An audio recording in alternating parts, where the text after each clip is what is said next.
तो देखिए जी, पिछले क्लास में हम लोग क्या किए कि कूलॉम्स लॉ का यूज देख लिए, ठीक है, वेक्टर फॉर्मेट में भी देख लिए, स्केलर फॉर्मेट में भी देख लिए।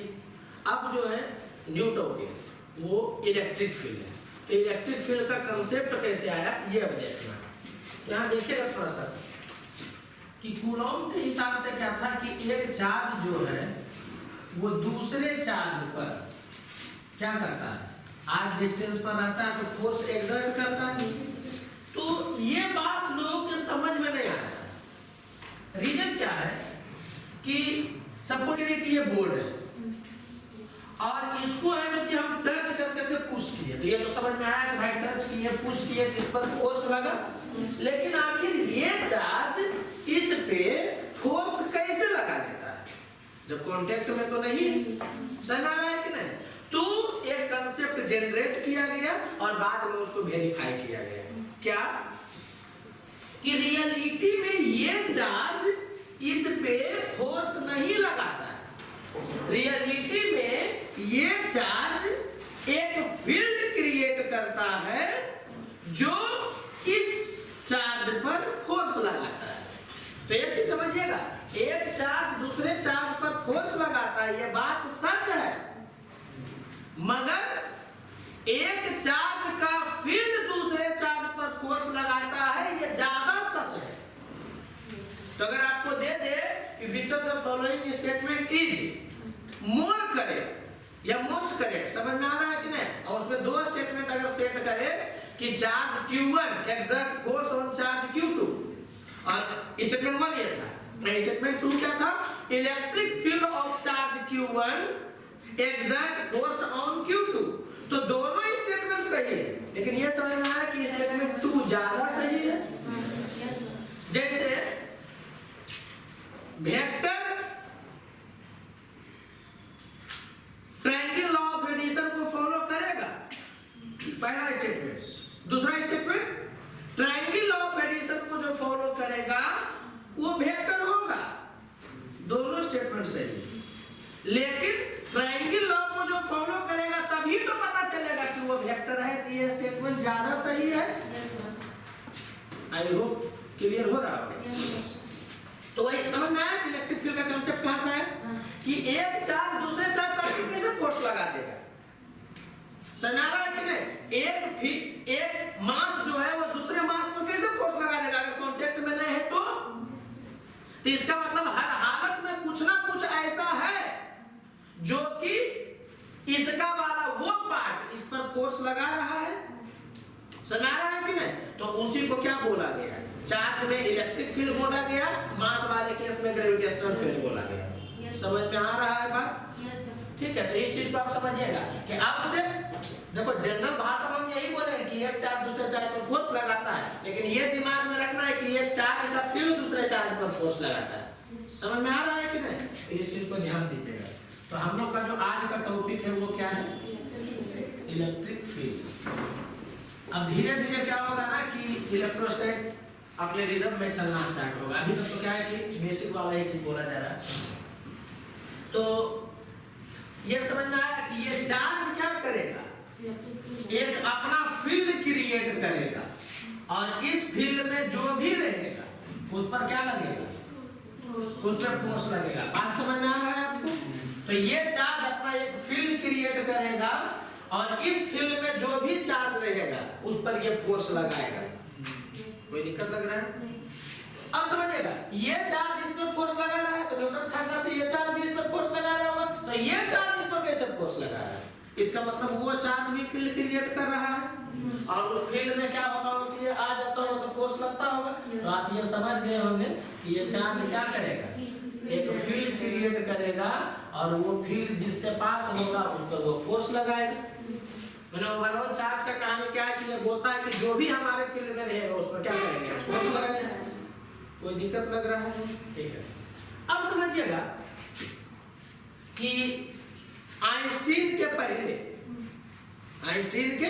पहले ऐसा माना जाता था कि कोई भी चार्ज जो है ना वो फील्ड क्रिएट करता है एकदम इंस्टेंटेनियसली हर जगह पर एक ही टाइम में।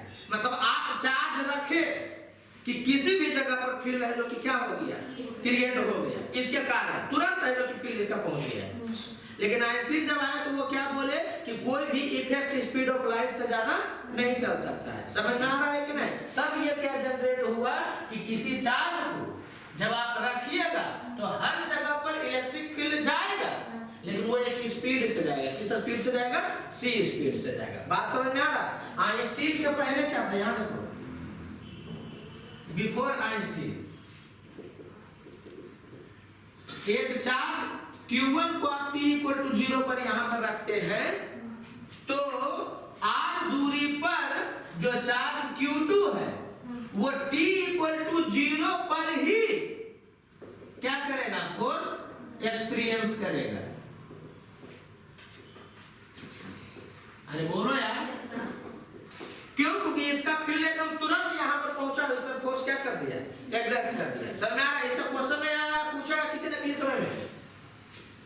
लेकिन आफ्टर आइंस्टीन क्या हो गया जी कि ये बोले क्या कि कोई भी चीज है जो कि क्या होगा, स्पीड ऑफ लाइट से ज्यादा तेजी से स्प्रेड नहीं हो सकता। तो इसमें क्या होता है कि स्पीड ऑफ लाइट से क्या होगा, हाँ मतलब स्पीड ऑफ लाइट से जो कि इफेक्ट फैलेगा।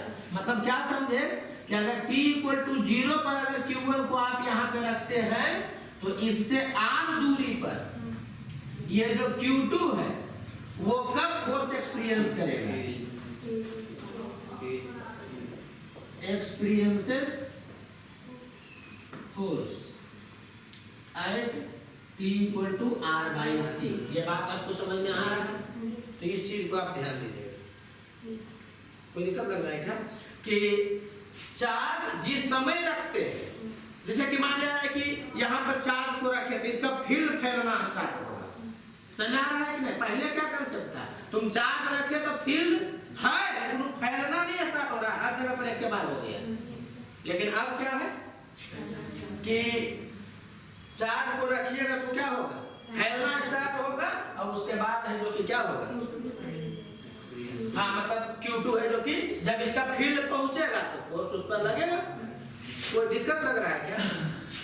तो ये ध्यान दीजिएगा, हम एक्सप्लेनेशन नहीं देंगे क्यों, लेकिन ये चीज ध्यान रखिएगा ना कि इसी प्रॉपर्टी के कारण क्या हो जाता है कि जो कूलॉम्स लॉ पढ़ते हैं ना वो वाला केवल रेस्ट चार्ज के लिए वैलिड होता है। एक्चुअली में अगर कूलॉम्स लॉ मूविंग चार्ज के लिए वैलिड हो जाएगा तो न्यूटन थर्ड लॉ गलत होता है। वो इस पे कहानी सुनाया जाता है, हम सुनाएंगे नहीं, बस खाली क्योंकि उसकी जरूरत नहीं है, हमें यूजुअली खाली बोल दे रहे हैं कि अगर कूलॉम्स लॉ मूविंग चार्ज के लिए वैलिड हो जाएगा तो न्यूटन थर्ड लॉ गलत हो जाएगा। और न्यूटन थर्ड लॉ कभी गलत नहीं हो सकता, वो यूनिवर्सल रूल है। जो न्यूटन थर्ड लॉ को गलत करेगा वो रूल गलत हो सकता है, न्यूटन थर्ड लॉ गलत नहीं हो सकता है। तो इस कारण से क्या होता है कि ये अगर मूविंग जो एक चार्ज दूसरे चार्ज पर फोर्स लगाता है, समझ आ रहा है कि नहीं? तो एक चार्ज दूसरे चार्ज पे अगर फोर्स लगाता है तो ये अगर मूविंग चार्ज के लिए कूलॉम्स लॉ अप्लाई तुम करोगे तो न्यूटन थर्ड लॉ क्या हो जाएगा, गलत हो जाएगा और वो गलत नहीं हो सकता है। इसका मतलब इसका मतलब कूलॉम्स लॉ केवल एप्लीकेबल किसके लिए, रेस्ट चार्ज के लिए। अरे कॉमन सेंस का ऐसा तुम समझना हम क्या बोल रहे हैं, इसको दिमाग में रखना नहीं, बस सुन करके एक कान से दूसरे कान से निकाल देना, क्योंकि उसका जरूरत नहीं है कंपटीशन। ऐसे समझो कि ये चार्ज Q2 है तो बहुत पहले से है, ये अपना क्या किए हुए, फैलाए हुए कि नहीं फैलाए हुए फील्ड। तो Q2 का तो यहाँ पर फील्ड बहुत पहले से होगा। तो जिस समय आप Q1 को यहाँ पर ले जाइएगा t इक्वल टू 0 पर तो इसका फील्ड इस पर एकदम उसी टाइम में फोर्स लगाएगा, लेकिन इसका फील्ड को तो यहाँ पर पहुंचने में टाइम लग जाएगा। तो इसका मतलब कुछ देर के बाद ना लगाएगा जी। ये बात समझ में आया? जबकि न्यूटन थर्ड लॉ क्या बोलता है, न्यूटन थर्ड लॉ बोलता है कि किसी भी तरह का जो इंटरेक्शन होता है वो एकदम साइमल्टेनियसली होता है। एक दूसरा पर मारा तो दूसरा भी पहला पर एकदम उसी समय में मारेगा, वहां पर कोई टाइम डायलेशन नहीं है। लेकिन यहाँ पर टाइम डायलेशन हुआ था। हम फिर से बोल रहे हैं, इसका कंपटीशन में कोई यूज नहीं, उसको दिमाग से निकाल दो। बस केवल ये याद रखना कि कूलॉम्स लॉ किसके लिए केवल है, रेस्ट चार्ज के लिए। मूविंग चार्ज के लिए इसलिए नहीं हो पाता है क्योंकि अगर मूविंग चार्ज के लिए एप्लीकेबल होगा तो ये तुरंत लगा देगा क्योंकि इसका फील्ड पहले से फैला हुआ है। और Q1 को तुम लेकर के जाओगे तो वो क्या करेगा, इसका बाद फील्ड यहाँ पर जाएगा तब ना लगेगा। तो क्या हो गया कि ये इस पर जिस समय लगाया गया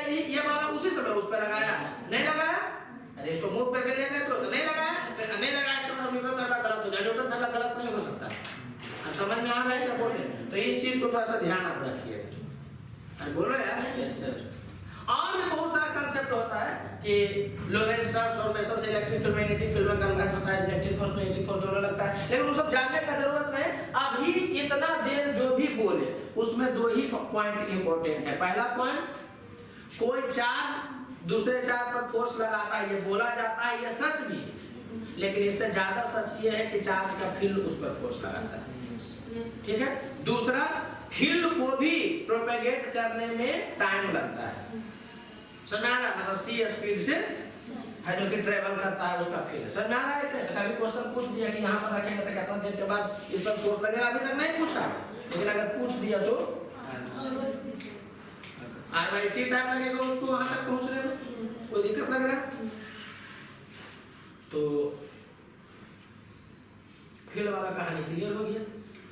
अब देखो एक एग्जांपल बस केवल हम ऐसे दे रहे हैं। अच्छा, उसके पहले एक कहानी सुन लो। ग्रेविटेशनल फील्ड भी सी स्पीड से चलता है। समझ आ रहा है कि नहीं? अभी ग्रेविटेशनल वेव डिटेक्ट किया गया। अभी एक्चुअली होता है क्या ना कि चार्ज का जो फील्ड होता है वो थोड़ा सा हैवी होता है, तो उसको डिटेक्ट कर लिया गया। समझ आ रहा है? रियल लाइफ में लेकिन ग्रेविटेशनल फील्ड होता है वो इतना ज्यादा वीक होता है, इतना ज्यादा वीक कि हम लोगों का मशीन है जो कि डिटेक्ट नहीं कर पाता है इधर के मास के लिए। उसके के लिए क्या चाहिए? कोई बहुत बड़ा बॉडी चाहिए। समझ आ रहा है कि नहीं? तो उसका फील्ड थोड़ा सा हैवी होगा। समझ आ रहा है? तो उसको हमारा मशीन डिटेक्ट कर सकता है। तो अभी इधर 2019 में डिटेक्ट किया गया, 2019 से 2018 में डिटेक्ट किया गया इधर। मतलब क्या वो सब क्या हुआ कि मतलब दो ब्लैक होल जब मर्ज किया ना तो क्या हुआ कि उसके कारण जो वेव क्रिएट हुआ तो उसको डिटेक्ट किया गया। फिर हम लोग को उससे मतलब नहीं है। मतलब ओवरऑल क्या है कि अभी तत्काल क्या हो गया है कि ग्रेविटेशनल फील्ड भी सी स्पीड से प्रोपेगेट होता है, इलेक्ट्रिक फील्ड भी क्या होता है सी स्पीड से प्रोपेगेट होता है। माने किसी चार्ज के कारण इलेक्ट्रिक फील्ड जो उसका होगा, उसका इफेक्ट जो होगा वो सी स्पीड से प्रोपेगेट होगा। क्या आपको दिक्कत लग रहा है? चलो अब एक खाली ऐसे ही कहानी सुनाते हैं इसके फीलिंग को, इसका फीलिंग देने के लिए, ठीक है, ताकि आपको अच्छा फील हो कि प्रोपेगेशन का क्या इंपॉर्टेंस है। बुक वगैरह में एग्जांपल नहीं मिलेगा ये वाला, लेकिन देख सुनिएगा बड़ा अच्छा लगेगा। सपोज करिए कि ये सन है, ये सन है और इसके चारों तरफ अर्थ है जो कि रोटेट हो रहा है। ठीक है, समझते जाना क्या है? इसके चारों तरफ अर्थ रोटेट हो रहा है। तो सन के ग्रेविटेशनल फील्ड के कारण क्या हो रहा है? अर्थ रोटेट हो रहा है, फोर्स लग रहा है ना ग्रेविटेशनल फोर्स। तो सन लगा रहा है कि सन का फील्ड लगा रहा है? सन का फील्ड अर्थ पर लगा रहा है। अच्छा, ये भी तुमको पता है कि सन से जब लाइट निकलता है तो 8 मिनट समथिंग सेकेंड जो है कि टाइम लगता है पहुंचने पर अर्थ पर। इसका मतलब क्या हो गया कि कोई भी चीज जो सन से सी स्पीड से निकल रहा है उसको 8 मिनट समथिंग सेकेंड लगेगा कहां पर पहुंचने में? अर्थ तक पहुंचने में लगेगा। ये बात क्लियर है? तो अभी ऐसा समझो, समझना कि अर्थ से कंटिन्यू फील्ड निकल रहा है, सन से कंटिन्यू फील्ड निकल रहा है। तो ये समझ में आ रहा है कि पूरा फील्ड यहाँ पर भरा हुआ है सन और अर्थ के बीच में। अरे बोलो यार, लेकिन ये समझ में आ रहा हो कि जो फील्ड यहाँ से निकला है वो 8 मिनट समथिंग सेकेंड के बाद यहाँ पहुंचता है। अरे यहाँ पर ऐसे समझो कि चेन लगा हुआ है, तो चेन यहाँ पर भी है तभी तो अर्थ पर फोर्स लग रहा है, चेन यहाँ पर भी है तभी तो समझ आ रहा है कि नहीं? अरे बोलो यार, कंटिन्यूअसली नहीं यहाँ पर से इमिट हो रहा है, लेकिन ये समझ आया कि जो चेन यहाँ से निकलेगा जिस टाइम में वो यहाँ पर 8 मिनट समथिंग सेकेंड के बाद पहुंचेगा। अरे बोलो जी। तो एक ऐसे ही समझना कहानी को। तो एज्यूम करो कि सन डिसअपीयर हो गया। तो सन डिसअपीयर जिस समय हुआ उस समय यहां पर फील्ड कोई क्रिएट हुआ होगा और यहां से यहां के बीच में पूरा फील्ड भरा हुआ ये पता चल रहा है और फील्ड प्रोपेगेट हो रहा है। तो समझना, अर्थ पर फोर्स कौन लगा रहा था? सन या सन का फील्ड? सन का फील्ड। तो सन जब डिसअपीयर होगा तो 8 मिनट समथिंग सेकेंड तक अर्थ को पता भी नहीं चलेगा कि सन गायब हो चुका है। रीजन तो उसको सन से मतलब है, सन के फील्ड का मतलब है। तो जो सन डिसअपीयर होने के पहले जस्ट क्रिएट किया होगा वो तो यहाँ पर पहुंचने में लगेगा ना टाइम, और उसके बीच में भी पहले से है तो वो पहुंचते रहेगा। मतलब समझे कि अगर जो सन का एक डिसअपीयर हो जाए तो 8 मिनट समथिंग सेकेंड तक अर्थ को पता भी नहीं चलेगा कि सन गायब हो गया। ग्रेविटेशनल फील्ड के व्यू से बोल रहे हैं, लाइट के व्यू से हम नहीं बोल रहे हैं। और 8 मिनट समथिंग सेकेंड जो भी होता है उतना देर के बाद यहाँ पर कोई वेव नहीं पहुंचेगा, क्योंकि समझ में आ रहा है कि क्रिएट करना बंद कर चुका था। तो 8 मिनट समथिंग सेकेंड तक अर्थ ऐसे घूमते रहेगा सन के चारों तरफ। रीजन उसको सन से कोई मतलब नहीं, सन के फील्ड से मतलब है। और जैसे ही फील्ड खत्म होगा तब वो टेंजेंशियली मूव कर जाएगा। सर्कुलर मोशन में पढ़ते हैं ना कि कोई भी चीज है जो कि सेंट्रीपिटल के कारण चल रहा है, और जैसे ही है जो कि सेंट्रीपिटल फोर्स खत्म होता है उसका नेट फोर्स 0 हो गया, टेंजेंशियली मूव कर जाता है। अरे बोलो यार।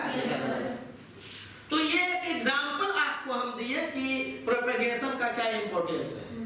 एक्चुअली रियल लाइफ में क्या होता है जो हम लोगों में, तो यहाँ पर दूरी इतना कम है, पता है तुमको 1 सेकेंड में लाइट जो होता है वो अर्थ का 7 बार चक्कर लगा सकता है 1 सेकेंड। समझ आ रहा है कि नहीं? तो क्या होता है कि आप यहाँ चार्ज रखें और दूसरे चार्ज पर फोर्स देखना चाह रहे थे, इतना कम दूरी है कि आपको क्या होता है इंस्टेंटेनियसली फील होता है कि यहाँ पर रखे और यहाँ पर घटना हो चुका है। लेकिन रियलिटी वैसा नहीं है, टाइम लगता है। तो जब बड़ा डिस्टेंस को देखा जाएगा तो वो फील हो जाएगा कि हाँ भाई ऐसा हो रहा है। अरे यहाँ पर तुम रखे, अब इतना कम दूरी है कि मशीन डिटेक्ट नहीं किया टाइम को, मैंने यहाँ रखे तुम यहाँ पर फोर्स लग गया। शुरू में इसीलिए ना कंसेप्ट ऐसा हो गया कि मान लेते कि कोई रख दिया अमेरिका में, सपोज करो एक चार्ज, यहाँ पर सपोज डेटो का बात बता रहे हैं, यहाँ पर फोर्स एक्सपीरियंस कर रहा है, तो ये इतना कम टाइम का गैप है कि तुरंत ही यहाँ पर हो जाता है टाइम का गैप है रियलिटी में। लेकिन साइंटिस्ट को क्या लगा कि नहीं वहां रखा, यहाँ फोर्स लग गया, इसका क्या मतलब है कि इंस्टेंटेनियसली लग रहा है। फिर बाद में क्या हुआ कि मतलब बहुत दूर दूर से ऑब्जर्वेशन जब होने लगा तब ये बताया गया कि नहीं सी स्पीड से चलता है। ये बात समझ में आ रहा है? तो ये इंटरेस्ट के लिए केवल हम बताएं कि मान कभी पूछ दे कि सन डिसअपीयर हो जाएगा तो अर्थ का क्या होगा, तो देखो सिंपल भाषा में तो यही होना चाहिए कि सन डिसअपीयर होगा तो अर्थ टेंजेंशियली मूव करेगा, फिर सर्किल में नहीं घूमेगा। अरे बोलो यार। लेकिन अगर जो कभी ऑप्शन सेट कर दे कि कुछ टाइम तक चलेगा और उसके बाद फिर क्या है टेंजेंशियली मूव करेगा तो वो ज्यादा सही होगा। लेकिन अगर ये नहीं देगा, सीधे बोलेगा कि सर्किल में ही चलते रह जाएगा, जस्ट है जो कि क्या होगा कि अर्थ गिर जाएगा। समझ में आ रहा है कि नहीं? ये समझ में आया ना कि कोई भी सर्कुलर मोशन में सेंट्रीपिटल खत्म होता है तो वो टेंजेंशियली मूव कर जाता है। इस केस में समझ में आया क्या होगा कि पहले क्या करते रहेगा 8 मिनट समथिंग सेकंड, जितना देर लाइट को यहाँ पहुंचने में लगता है उतना देर तक वो घूमते रहेगा और तब उसको एहसास हुआ करे फील्ड खत्म हुआ, तब है जो कि अर्थ ऐसे होगा। ये सब के साथ है। अर्थ भी अगर एक डिसअपीयर हो जाए तो मून भी घूमेगा। ये अलग बात है कि यहाँ समझ लो कि यहाँ से मून के बीच का दूरी सपोज करो कि 3 लाख किलोमीटर है, तो 1 सेकंड समझ में आ रहा है कि नहीं? तो क्या होगा कि अगर अर्थ डिसअपीयर हो जाए तो 1 सेकंड तक मून चल पाएगा, उसके बाद टेंजेंशियल होगा। तो लाख दूरी के लिए इसको फील किया जा सकता है। खैर छोड़ो, थ्योरेटिकल पोर्शन था, खाली मैं कहानी सुनाया कि आपको इंटरेस्ट बढ़ सके। कोई दिक्कत लग रहा है इसमें? ठीक है। अब यहाँ पर देखिए कि ये तो थ्योरेटिकल था, अब मैथमेटिकल एक्सप्रेशन हम लोग डिराइव करेंगे किसके लिए? इलेक्ट्रिक फील्ड के लिए। अभी हम लोग पढ़े क्या कि एक चार्ज फील्ड क्रिएट करता, अब ये पढ़ना है कि एक चार्ज फील्ड क्रिएट करता है तो r दूरी पर उसका कितना इफेक्ट होता है। समझ में आ रहा है कि जैसे कि एक हुआ ना कि हम यहाँ पर है तो यहाँ से कुछ भी दूरी रहेगा तो उसको खींच लेंगे, और दूरी जाएगा तो और खींच लेंगे, थोड़ा सा और दूरी हो जाएगा थोड़ा लगाना पड़ेगा इफेक्ट, तब खींचेंगे। हमारे इफेक्ट जैसे से दूर हो रहा है घटते जा रहा है। ठीक उसी ढंग से अब हम लोग मैथमेटिकल एक्सप्रेशन ये निकालेंगे कि आखिर एक चार्ज जो फील्ड क्रिएट करता तो पता चल गया तो r दूरी पर कितना फील्ड होता है। समझ आ रहा है कि नहीं? और न्यूमेरिकल व्यू से अब कहानी स्टार्ट होगा मतलब इलेक्ट्रोस्टैटिक। तो इसके लिए क्या किया गया, देखो ये अच्छे समझना जी। इलेक्ट्रिक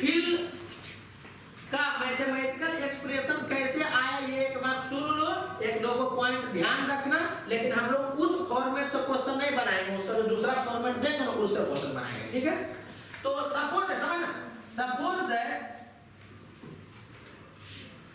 Q1 इज चार्ज, ठीक है, और इसके कारण हमको फील्ड देखना है r दूरी पर कि कितना होगा, ठीक है। तो क्या किया गया कि यहां पे एक चार्ज रख दिया गया, Q चार्ज रख दिया गया। पहले ये समझना कि जो Q चार्ज रखा गया इसको हम ऐसे कर देते हैं, या चलो बिना दोस्तों इस फॉर्मेट में करना चाहिए, ये Q1 है, यहाँ पे Q कर देते हैं। तो हमको क्या देखना है, इसके कारण r दूरी पर पॉइंट P पर क्या देखना है, फील्ड देखना है कि इसके कारण r दूरी पर कितना फील्ड है। तो क्या किया गया कि यहाँ पर एक चार्ज Q रख दिया गया, फिर Q में कुछ क्राइटेरिया होता है वो बता रहे हैं, लेकिन अभी कोई भी चार्ज Q रख दिया गया, कोई भी चार्ज कितना भी वैल्यू इसका, अब इसके कारण इस पर फोर्स कैलकुलेट किया गया, अभी इसको प्लस बोल रहे हैं, ये भी प्लस बोल रहे हैं, तो इसके कारण इस पे क्या किया गया, फोर्स कैलकुलेट किया गया। तो इस डायरेक्शन में फोर्स लगेगा, इसके कारण पॉजिटिव पॉजिटिव को रिपेल करेगा, तो इस डायरेक्शन में फोर्स लगेगा, फोर्स ऑन Q। तो समझना, electric field due to charge Q1 at distance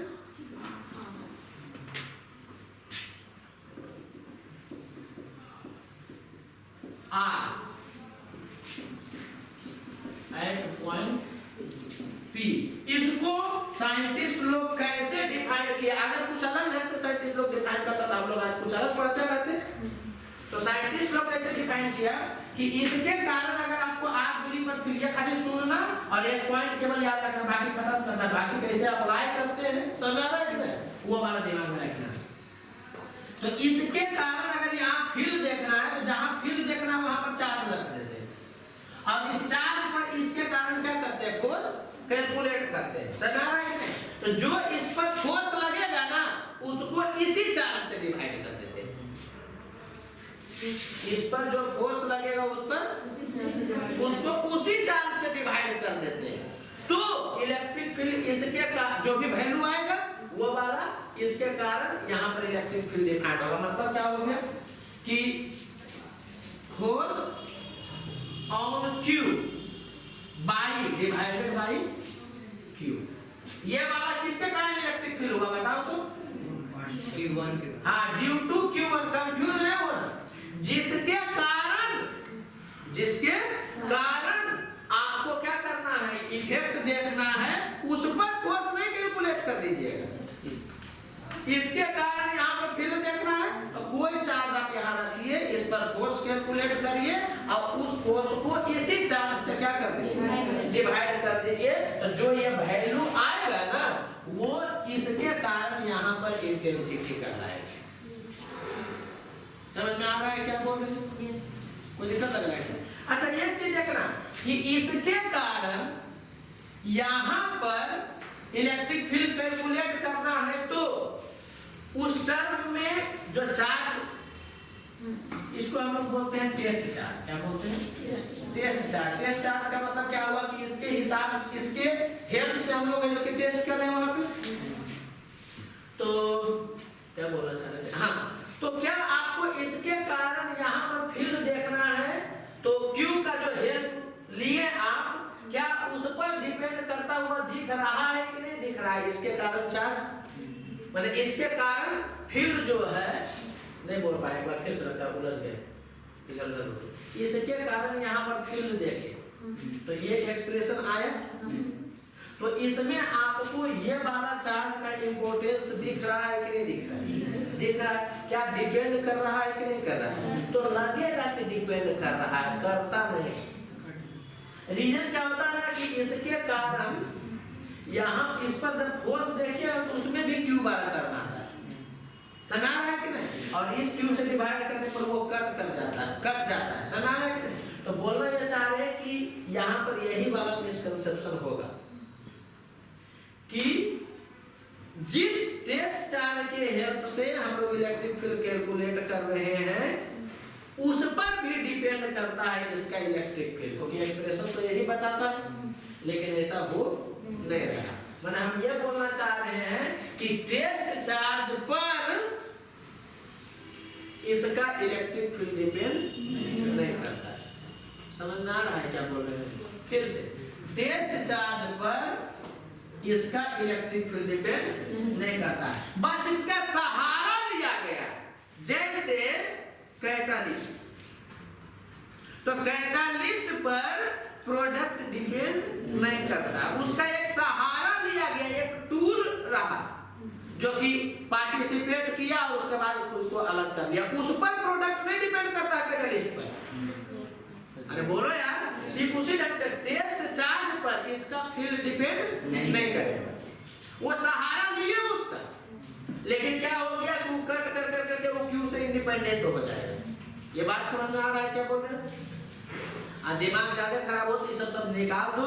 अब बस एक चीज ये ध्यान रखना, पहला थ्योरेटिकल, कि किसी चार्ज का फील्ड केवल उसी चार्ज पर डिपेंड करेगा, दूसरे पर नहीं डिपेंड करेगा। तो इसका फील्ड केवल इस पर डिपेंड करेगा, इस पर और इससे जितना दूरी पर आप देखना चाह रहे हैं उस पर डिपेंड करेगा, किसी दूसरे चार्ज पर डिपेंड नहीं करेगा। आप उसका हेल्प भले ले सकते हैं, बहुत जगह पर ऐसा होता है। आगे आप पढ़िएगा कैपेसिटर, ठीक है, जिसमें कैपेसिटेंस कैलकुलेट करना आता है, तो C का वैल्यू आता है Q/V, लेकिन वो क्या करता है कि कैपेसिटेंस ना तो Q पर डिपेंड करता है ना तो V पर डिपेंड करता है, वो कट जाता है। तो इसका सहारा लेकर करके आप किसी चीज को कैलकुलेट करते हैं तो कोई जरूरी नहीं है कि इस पर डिपेंड करे। समझ आ रहा है कि नहीं? हो सकता है कि इसके हेल्प से किया उसके बाद इसका काम खत्म हो गया। अरे बोलो यार, तो इस चीज को आप समझिएगा। लेकिन बच्चा के दिमाग में ये घुस क्यों जाता है? क्योंकि जनरल जगह पर यही होता है, जैसे कि दो मास के बीच में फोर्स, तो G(m1m2/r²), तो एक्सप्रेशन में जो आपको दिखता है उस पर क्या करता है? डिपेंड करता है। तो सोचना वही है कि एक्सप्रेशन में जो दिखेगा डिपेंड उस पर करता है, और जो 2 4 जगह 5 जगह पर नहीं होगा उसको टीचर बता देगा कि यहाँ पर गलती नहीं करना। जैसे कि यहाँ पर टीचर बताएगा क्या कि देखो छोटू, इसके कारण फील्ड निकाल रहे हो तो एक्सप्रेशन में तो ये आया, तो एक्चुअली क्यू पर डिपेंड करना चाहिए, लेकिन यहाँ पर करता नहीं है, वो कट जाता है। तो बाकी ये है कि सब जगह पर तुम्हारा दिमाग चलने लगे कि पता नहीं एक्सप्रेशन में है तो डिपेंड करेगा कि डिपेंड नहीं करेगा, ऐसा नहीं, एक्सप्रेशन में है तो डिपेंड करेगा, और जो 2 4 जगह पर डिपेंड नहीं करने वाला रहेगा वो बता देंगे। जैसे कि यहाँ पर समझ में आ रहा है कि नहीं? जैसे कि कैपेसिटेंस तो नहीं बताएंगे कि देखो ऐसा लगेगा, लेकिन होता नहीं है। जैसा कि वेव में भी होता है, पढ़ाता है कि V का वैल्यू कितना है, वेव का √γ/p/ρ, समझ में आ रहा है? तो वहाँ भी प्रेशर पर डिपेंड नहीं करता, दिखता है कि प्रेशर पर डिपेंड करा जाए, प्रेशर पर डिपेंड नहीं करता, वो टेम्परेचर पर डिपेंड करता है। समझ में आ रहा है क्या बोल रहे? अदरवाइज जहाँ नहीं बताया जाएगा वहाँ वैसे ही सोचोगे कि जो एक्सप्रेशन में है उस पर डिपेंड कर रहा है, उस पर डिपेंड कर रहा है, यहाँ पर भले है जो कि डिपेंड नहीं कर रहा है। कोई दिक्कत लग रहा है क्या? अब देखो समझना, ये तुमको एक रियल बात बता रहे हैं कि ऐसे सोचा जाता है, थोड़ा सा और बताइए, लेकिन ये सब का कोई यूज नहीं है।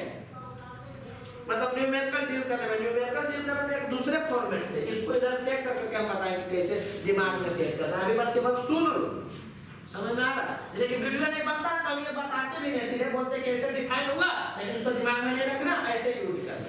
वो तो चूंकि बन रहा है इसलिए क्या है कि एक सिलसिलेवार वे से आपको बताना चाह रहे हैं। इसके कारण यहाँ पर अगर फील्ड देखना है तो जहां फील्ड देखना वहां पर एक चार्ज रख देना और इस पर फोर्स कैलकुलेट कर करके इसी चार्ज से डिवाइड कर दोगे तो फील्ड इसी चार्ज के कारण आएगा, नहीं दूसरे वाले के कारण। ये बात समझ में आ रहा है? ठीक है। और देखो लेकिन यहाँ पर होता क्या ये समझना, तुम तो कोई भी चार्ज रख सकते हो, लेकिन यहाँ पर कोशिश किया जाता है बहुत बहुत बहुत बहुत छोटा चार्ज रखने का। उसका रीजन क्या है ना कि इसके कारण तो फील्ड फैला हुआ है। अगर यहाँ पर क्या करिएगा कि बड़ा चार्ज रखिएगा तो इसके कारण भी ना फील्ड कुछ फैलेगा। तो क्या होगा कि जो आप कैलकुलेट करिएगा इसके कारण फील्ड उसमें कुछ ना कुछ एरर हो जाएगा। तो इस यहाँ पर इतना छोटा चार्ज रखिए कि उसके कारण फील्ड जीरो टाइप का होता होगा। तो जो भी कैलकुलेट होगा इसी के कारण होता होगा, मतलब इसी के कारण होगा। ये समझ में आया? फिर एक क्वेश्चन पूछेगा, बस उसके लिए बात बता रहे फिर से।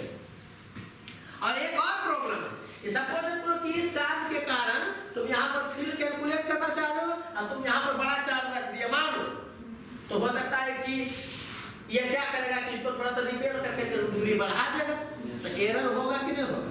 इसलिए आप समझिएगा कि सबसे अच्छा कंडीशन क्या है कि जिस टेस्ट चार्ज से आप क्या करना चाह रहे हैं, इसका फील्ड कैलकुलेट करना चाह रहे हैं, वो क्या हो, बहुत छोटा हो।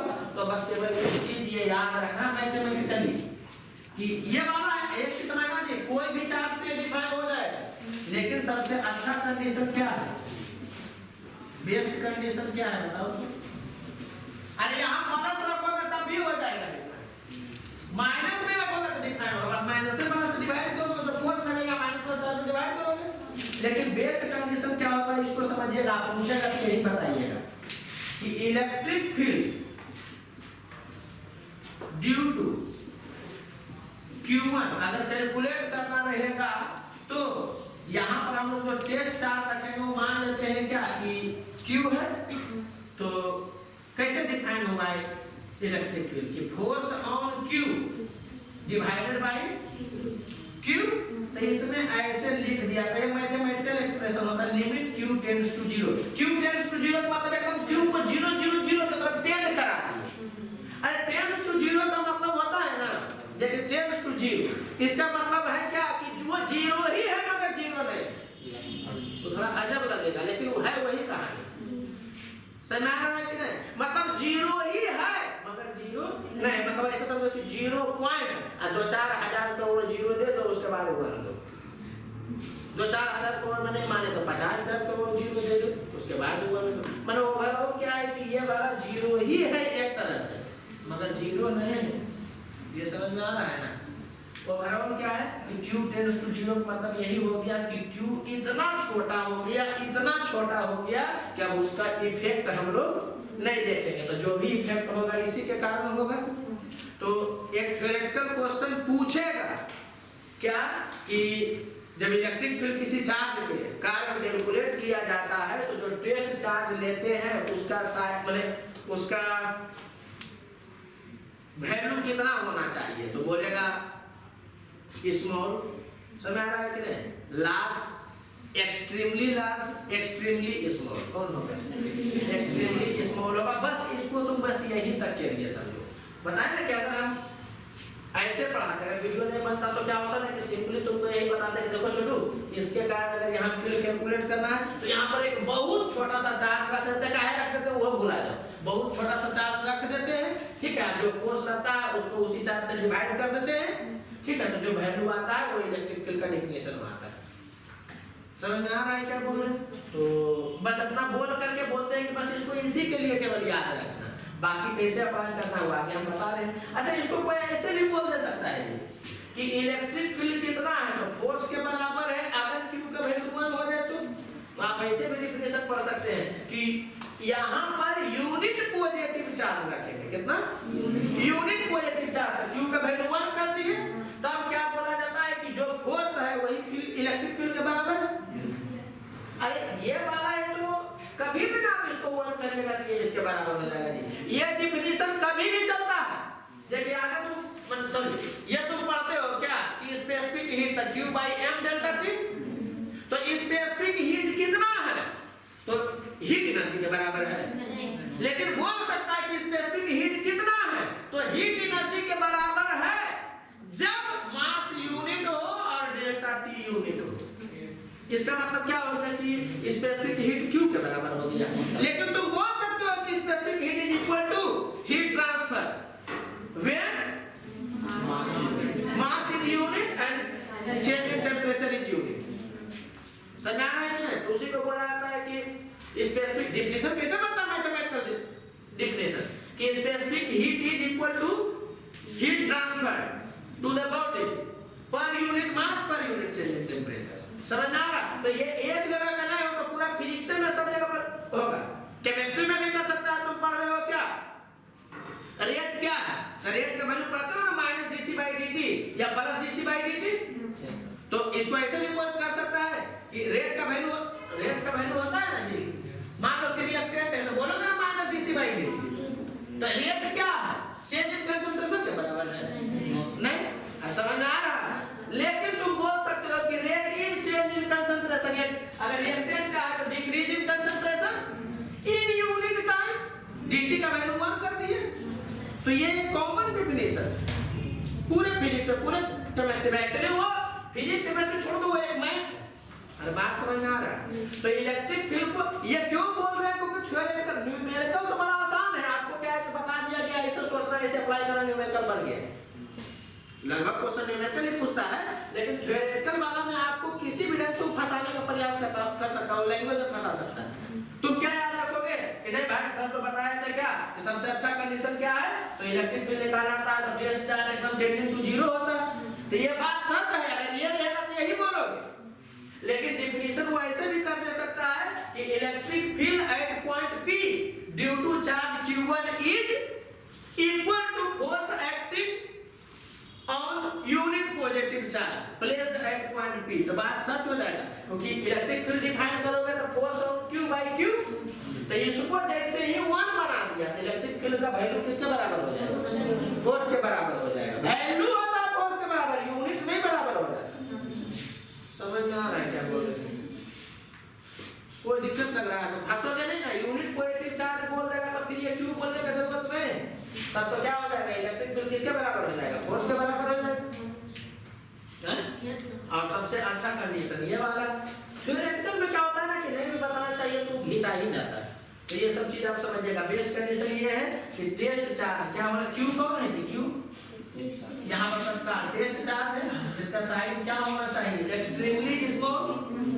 समझ आ रहा है कि नहीं? मतलब एकदम समझ लो कि वेरिएबल साइज का होना चाहिए। मेरे समझ खत्म है लेकिन खत्म नहीं हो रही। रीजन समझ आया इसका कि क्यों छोटा लेते हैं? ताकि ये इसके फील्ड को इफेक्टेड नहीं कर दे। अरे बोलो यार, समझ आ रहा है कि नहीं? सपोज करो कि ये फ्री रहेगा, हैं? और तुम यहाँ पर कोई थोड़ा सा बड़ा चार्ज रखोगे तो ये इस पर फोर्स लगाएगा तो उसको थोड़ा सा धकेल भी तो देगा। तो क्या होगा कि यहाँ पर जो फील्ड कैलकुलेट करोगे वो इफेक्टेड हो जाएगा कि नहीं हो जाएगा? समझ में आ रहा है? तो ज्यादा तुम नहीं उलझो, उसके लिए बस यही याद रखना कि ये डेफिनेशन होता है ओवरऑल। ठीक है?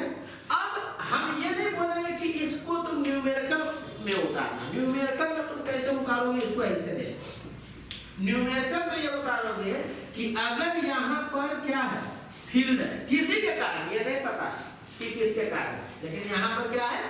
फील्ड है, E वेक्टर है, और आप यहाँ पर चार्ज है जो कि Q रखते हैं। क्या ये फील्ड इसी चार्ज का है? किसी के कारण है। और यहाँ पर चार्ज कितना आप रखते हैं? Q रखते हैं। तो इस पर अभी हम खाली प्लस लिख दे रहे हैं, या चलो इसे रख देते हैं कि प्लस माइनस नहीं लिखते, Q ही है। तो इस पर जो फोर्स लगेगा, समझ आ रहा है कि नहीं? वो फोर्स जो होगा वो बराबर होगा Q into E के। इसको तुम दिमाग में सेट करना। आइए क्या बोल रहा है एक बार फिर से समझना। हमको पता नहीं है कि इस पॉइंट पर किसके कारण फील्ड है। जिसके भी कारण फील्ड होगा तो इस जगह पर अगर तुम Q चार्ज को ले जाओगे तो इस पर फोर्स कितना लगेगा? इसका चार्ज और दूसरे का E। ये बात समझ में आ रहा है कि ये वाला दूसरे का है, दूसरे चार्ज के कारण। अच्छा एक चीज समझना जी, तुमको चार्ज नहीं भी पता है कि दूसरा कौन है, फिर भी अगर उसके कारण यहाँ पर फील्ड पता है तो इस चार्ज पर फोर्स लग जाएगा। तो ये Q कौन है बताओ तो? हाँ, जिस पर फोर्स कैलकुलेट करना थोड़ा सा आपको उलझन लगेगा, लेकिन अभी धीरे धीरे सब कहानी क्लियर हो जाएगा। थोड़ा सा थम के रहिएगा। ये क्या है जी? इसको हम लोग लिख दिए फोर्स ऑन Q। तो आप क्या याद रखना कि अगर यहाँ फील्ड है किसके कारण है ये पता नहीं। इसी ढंग से दिमाग में सेट करना है कि यहाँ पर फील्ड है किसके कारण है, सपोज दैट यू हो नहीं पता है, पता हो भी सकता है लेकिन ये भी पता नहीं। तो इस जगह पर अगर आप Q चार्ज रखिएगा तो इस पर फोर्स कितना लगेगा, तो इसका Q और दूसरे का E। बाकी इसको जनरलाइज फॉर्मेट में क्या बोला जाता है, मतलब क्या कहता है उसको, मैग्नेटिक फील्ड में भी, इलेक्ट्रिक फील्ड में भी, ग्रेविटेशनल फील्ड में भी, सब जगह पर जिस पर तुमको फोर्स निकालना है सब कुछ उसी का रहेगा, फील्ड को छोड़ करके।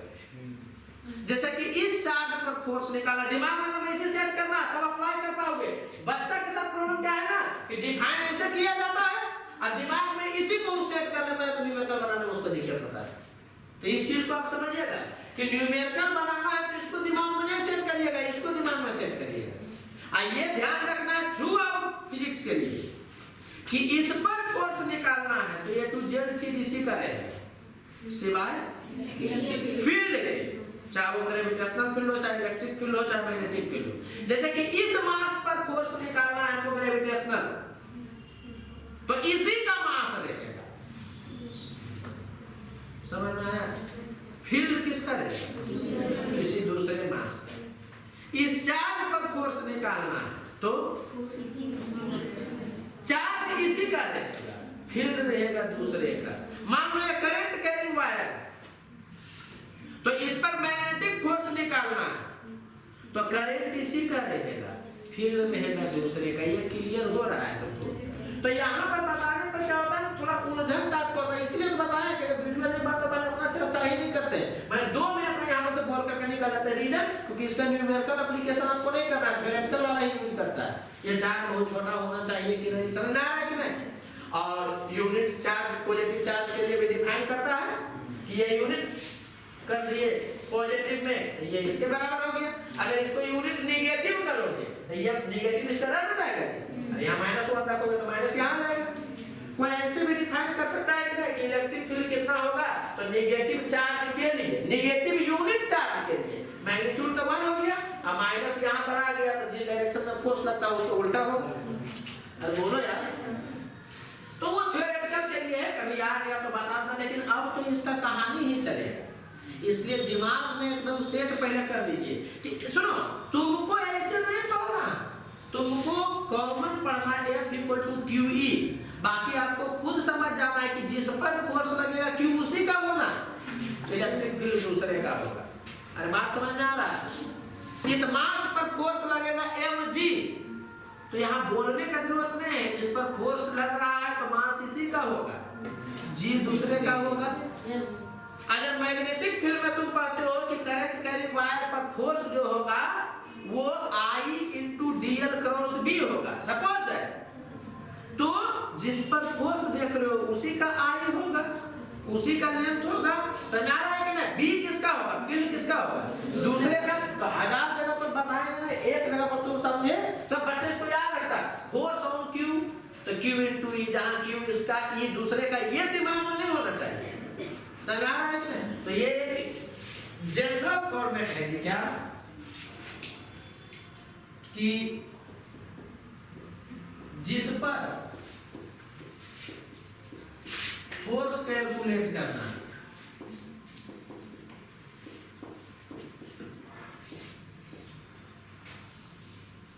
मास, चार्ज, करंट क्या होगा, उसी का होगा। इसको एकदम दिमाग में घुसा लेना। एंड फील्ड दूसरे का होगा। अरे बात समझ में आ रहा है।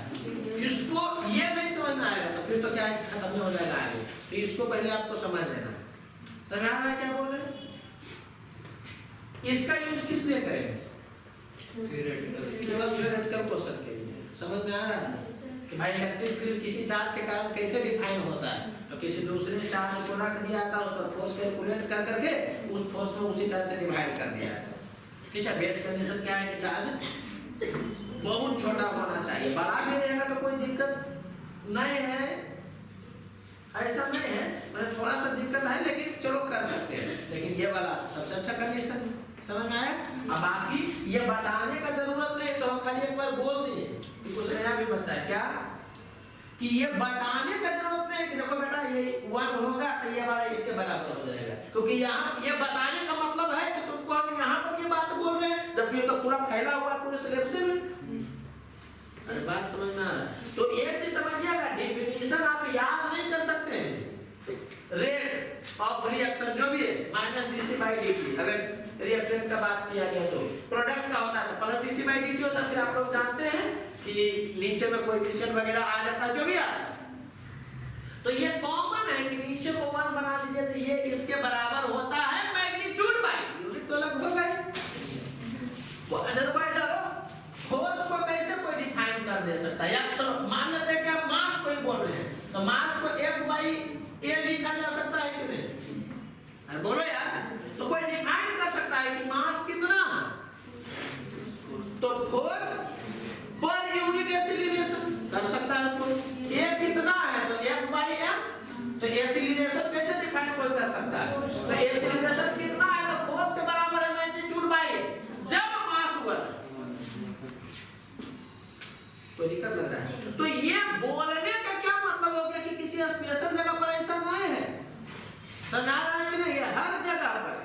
तो ये यूनिट पॉजिटिव चार्ज के लिए डिफाइन किया गया, ये नहीं होना चाहिए, तो नहीं भी करता तो आपको पता होना चाहिए कहां भाई यूनिट इसको करने के लिए ऐसा हो जाएगा। अरे बात समझ में आ रहा है? अब इसके बाद हम लोग पूरा न्यूमेरिकल में घुस जाएंगे, ये लास्ट ईयर जो थ्योरी पर घूमा जा रहा है, तो समझ में आया क्या है? याद क्या करना है, F/q equal to Q into E, जहां Q क्या है फोर्स, जिस पर फोर्स कैलकुलेट करना है, E है जो कि दूसरे चार्ज के कारण। ऐसे बोलोगे पूरा वो बोलोगे तो याद नहीं रहेगा, इससे कॉमन चीज याद रखना है क्या, F इक्वल टू Q, और उसके बाद क्या हो गया कि F किसका, F जिस पर कैलकुलेट कर रहे हो उसका Q रहेगा, E दूसरे का रहेगा, बात खत्म है। यही बात करो, यही से निकलता है ये, लेकिन इससे नहीं जाना, तो उसको इंडिपेंडेंटली याद रखना। देखो Q को इधर कर दो तो फोर्स ऑन Q किसके बराबर हो गया, तो जिस पर चार्ज फोर्स निकालना है उसका Q I इनटू E दूसरे का। लेकिन हम ये बोले कि यहाँ से नहीं चलना, तो उसको इंडिपेंडेंटली याद रखना, तभी तुम बना पाओ, अदरवाइज अटकते रहो। अरे समझ में आया? एक चीज आपको ये पता चल गया होगा कि जैसे कि समझना जी, यहाँ पर Q1 है और यहाँ पर Q2 है, तो इस पर फोर्स निकालना है, तो क्या करोगे बताओ, तो फोर्स ऑन Q2 क्या करोगे बताओ तुम, तो उसका Q और E किसके का, हाँ E हो गया ड्यू टू Q1। समझ आ रहा है कि नहीं? तो आया है यहीं से, लेकिन सोचना नहीं है, कहानी ही स्टार्ट यहाँ से करना है। ये नहीं कि कहानी यहाँ से स्टार्ट की है तो यहाँ पहुंचा, यहाँ समझ में आ रहा है कि नहीं? तब नहीं बनेगा। बच्चा के से छोटा छोटा भी प्रॉब्लम जो नहीं बनता है उसका मेन रीजन यही होता है कि जैसे डिफाइन किया गया है न्यूमेरिकल में वैसे यूज नहीं होता है, डिफाइन बस कर दिया जाता है एक आइडियल कंडीशन में। समझ आ रहा है कि नहीं? न्यूमेरिकल बनाना है तो इस जगह से आपको चलना पड़ेगा। अरे बोलो जी, इस चीज को आप ध्यान रखिएगा। चलो एक चीज बताना, तो किसी चार्ज पर मैग्नेटिक फोर्स का फॉर्मूला, ठीक है, मतलब फॉर्मूला है मैग्नेटिक फोर्स का Q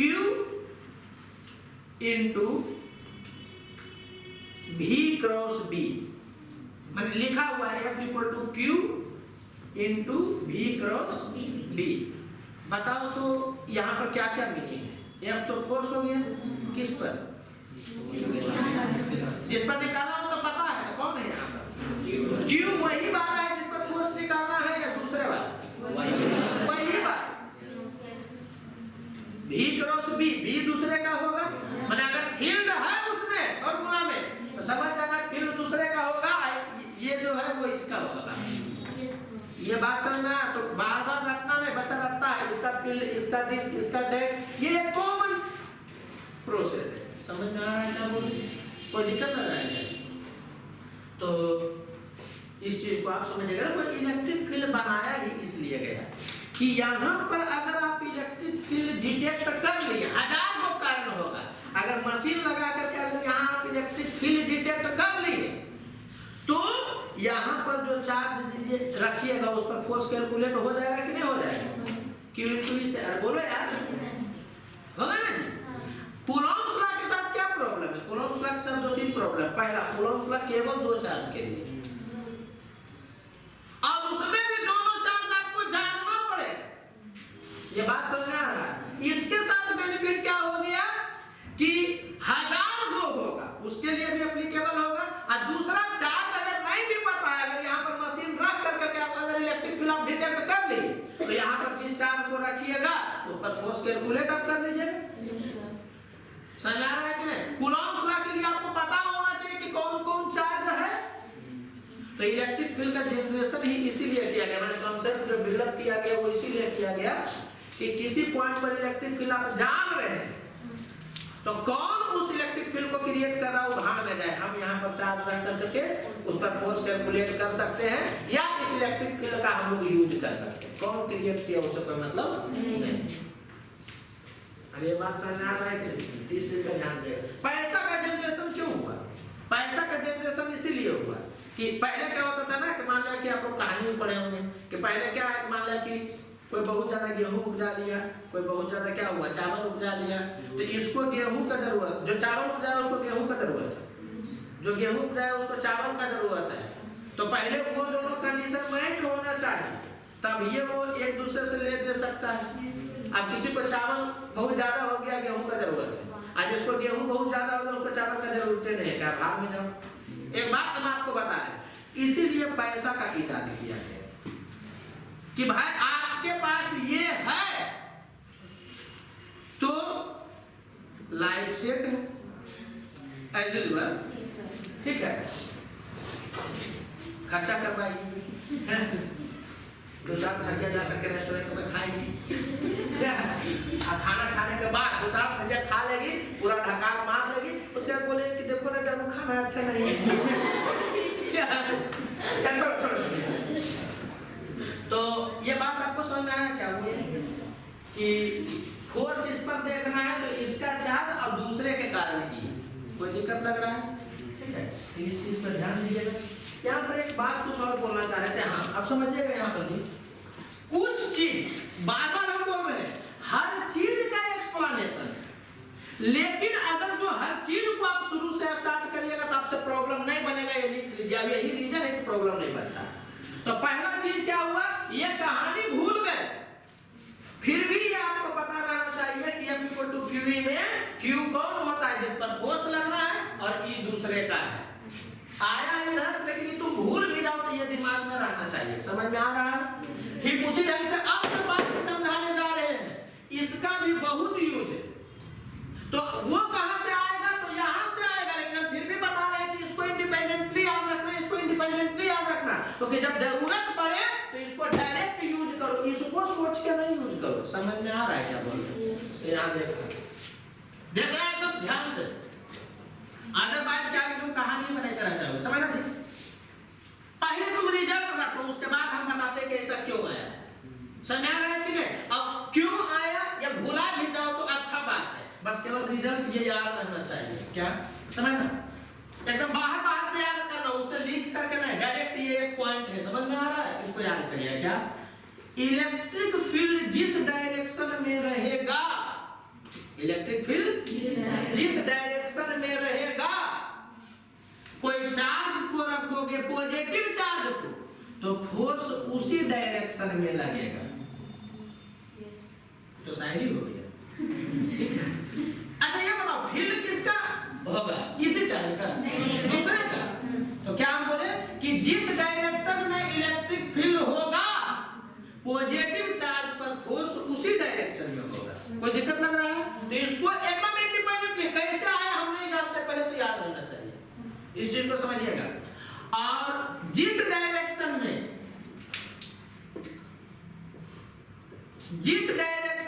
इलेक्ट्रिक फील्ड होगा निगेटिव चार्ज पर उसके जस्ट उल्टा डायरेक्शन में फोर्स लगेगा। यह बात समझ आ रहा है? तो यहाँ पर लिख देते हैं फोर्स ऑन ठीक है, इस पर क्या होगा, F जो है ना और प्लस Q2 Q जो भी है इसको इंडिपेंडेंटली एकदम सोचना है। देखो एक्सप्लेनेशन यहाँ दिया था लेकिन हम बार-बार बोल रहे हैं बच्चा में यही प्रॉब्लम है कि वो एक्सप्लेनेशन को ज्यादा तरजीह देता है। कंपटीशन में उसका इंपॉर्टेंस है लेकिन पहला लेवल में नहीं, हम पहला लेवल पढ़ा रहे हैं। रीजन समझो क्या होता है, एक्सप्लेनेशन के साथ जाओगे तो सिलेबस इतना बड़ा है, विदाउट एक्सप्लेनेशन देखोगे तो सिलेबस इतना ही बड़ा में हो जाता है। लेकिन ये है कि आईटी एडवांस में तो उसको पूरा जानना है। लेकिन हम एक बात आपको बता रहे हैं कि जो सिंपली जेईई मेन हो गया, मेडिकल हो गया, तो या तो आप इतना जानिए तो पूरा बनेगा, ना तो इतना दिमाग में रख पाओगे तो क्वेश्चन बनेगा पहला लेवल में। इसलिए पहला लेवल में क्या है कि तुम इतना जानो कि तुमसे 90% तो क्वेश्चन बन जाए। अरे बात समझ आ रहा है, हमको कहो हम इतना पढ़ा देंगे, आप बोल देंगे कि भाई तुमको पढ़ा दिए, नहीं दिमाग में गया तो तुम्हारी रिस्पांसिबिलिटी। लेकिन हम जानते हैं कि ये बोल करके हम निकल जा सकते हैं, समझ आ रहा है कि नहीं, तुमको वो काम में नहीं आएगा। इसीलिए हम बोल रहे हैं कि पहले तो तुम इतना ही को जान करके समय को 90% बढ़े। एक चीज तुम बात समझ रही, किसी भी कंपटीशन में 90% क्वेश्चन को बना देने के लिए बहुत कम नॉलेज का जरूरत होता है और अगला 10% में सिलेबस 3 गुना ज्यादा हो जाता है। पता नहीं अगला में क्या समझ में आ रहा है क्या बोले, तो इस चीज को आप समझिएगा कि एक्सप्लेनेशन यहां से आया लेकिन हम शुरू में इसी पर जोर देते हैं कि तुम्हें इसको भी ध्यान रखो, इसको भी ध्यान रखो, इसका एक्सप्लेनेशन को भी ध्यान रखो, तो डबल चीज ना हुआ जी। लेकिन इसको अगर तुम डायरेक्ट याद रख लिए तो हाफ चीज हो गया, तो हाफ चीज भी तुम याद कर करके 90% बना सकते हो। ये बात समझ में आ रहा है क्या बोल रहे हैं, अरे बोलो यार। तो इस चीज को आप समझिएगा कि इसी से आगे देखो कैसे फोर्स ऑन क्यू, तो यहाँ पर है क्यू इंटू ई, तो अगर ये पॉजिटिव होगा तो क्या हो गया कि जो एफ वेक्टर का डायरेक्शन होगा वही ई वेक्टर का डायरेक्शन होगा, या जो ई वेक्टर का डायरेक्शन होगा वही इसका होगा। और अगर क्यू निगेटिव है तो ई वेक्टर का जो डायरेक्शन होगा वो माइनस के साथ ना होगा जी, इसका मतलब एफ है तो कि ई का उल्टा होगा। लेकिन हम फिर भी बोल रहे हैं कि एक्सप्लेनेशन को भुला दो, तुम इसको डायरेक्ट याद रखो क्योंकि डायरेक्ट अप्लाई करोगे तो समझ में आ रहा है। ये नहीं कि सोच रहे हैं ऐसा था तो ऐसा था, वो नहीं, समझ में आ रहा है कि नहीं। तो अगर तुम इसको पूरा स्किप भी कर दो पूरे को, तो केवल 2 पॉइंट को दिमाग में रख करके बच्चा सवाल बना ले सकता है। तो देखो इतना देर से हम भूख रहे हैं कि नहीं भूख रहे, लेकिन तो ये हुआ क्या क्या मैं हम पूरा चीज बता रहे, थोड़ा सा बढ़ा किसने पढ़ा रहे वो वीडियो बन रहा है। अदरवाइज क्या है कि बस 2 पॉइंट रखोगे सवाल तुम समझ जाए कैसे कि भाई इस चार्ज पर फोर्स निकालना है, तो चार्ज पर फोर्स Q into E के बराबर होता है।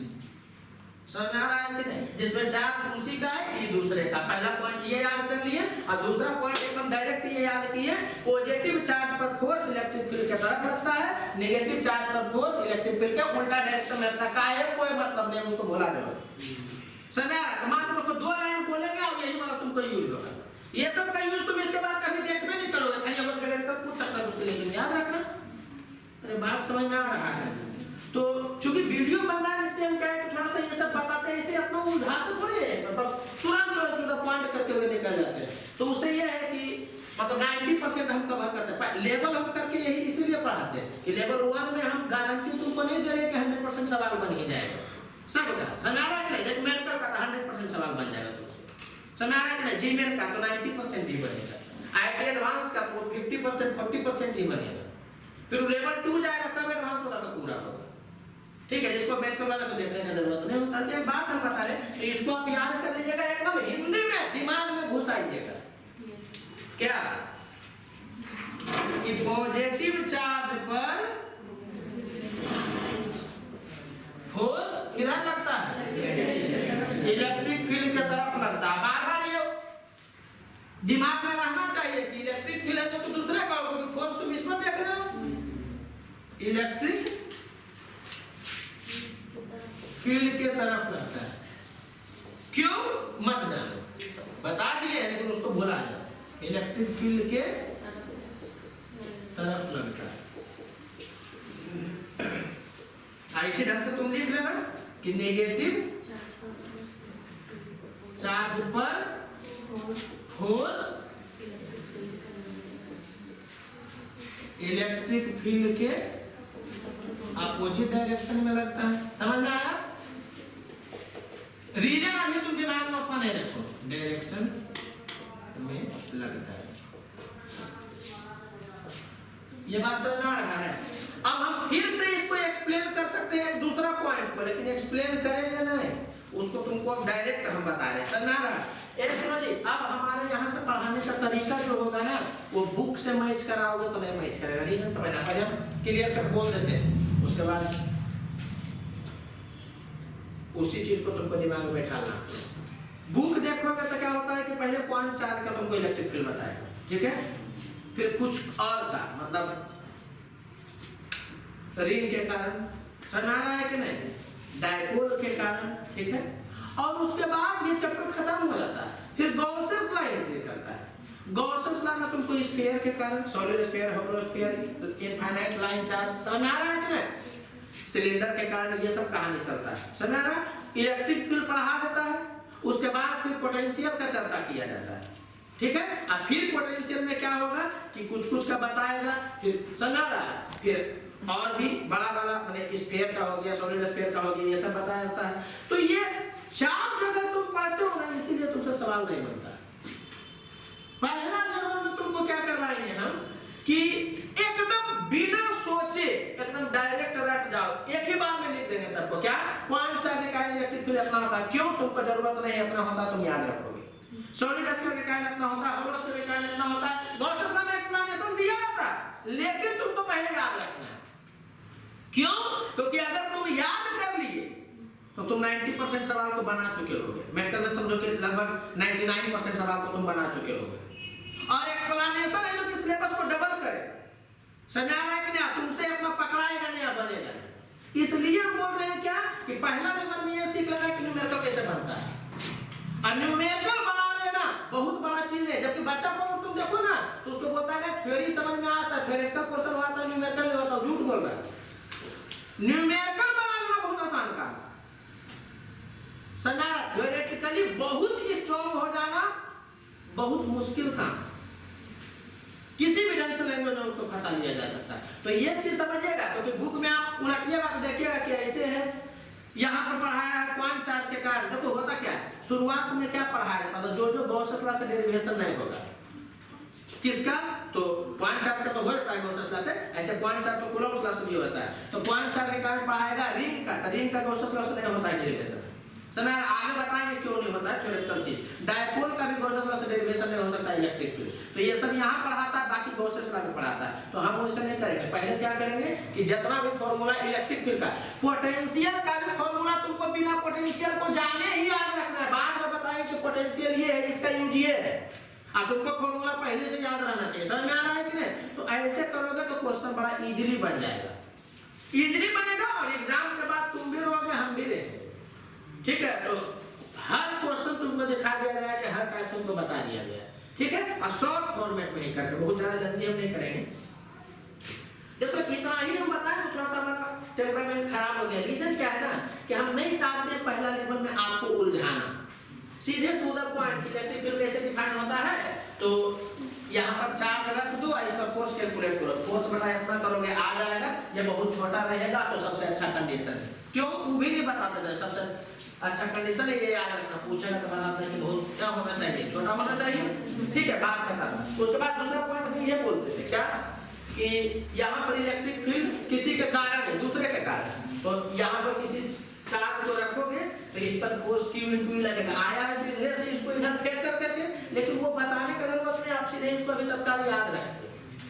तो F = QE, जिसका चार्ज रहेगा उसी पर फोर्स रहेगा, फील्ड हमेशा दूसरे का होगा। समझ आ रहा है? इतना बोल दिया गया, तो इसी को खाली एक बार यहाँ पर लिखा गया। और ये वाला भी पॉइंट क्या है कि आपको ध्यान रखना है एकदम सेपरेट, कि पॉजिटिव चार्ज पर फोर्स इलेक्ट्रिक फील्ड की तरफ लगता है, नेगेटिव चार्ज पर फोर्स इलेक्ट्रिक फील्ड के अपोजिट डायरेक्शन में लगता है। इसका एक्सप्लेनेशन तुमको नहीं जानना है, बता दिए, लेकिन उसको छोड़ दो, ये याद रखना, ठीक है।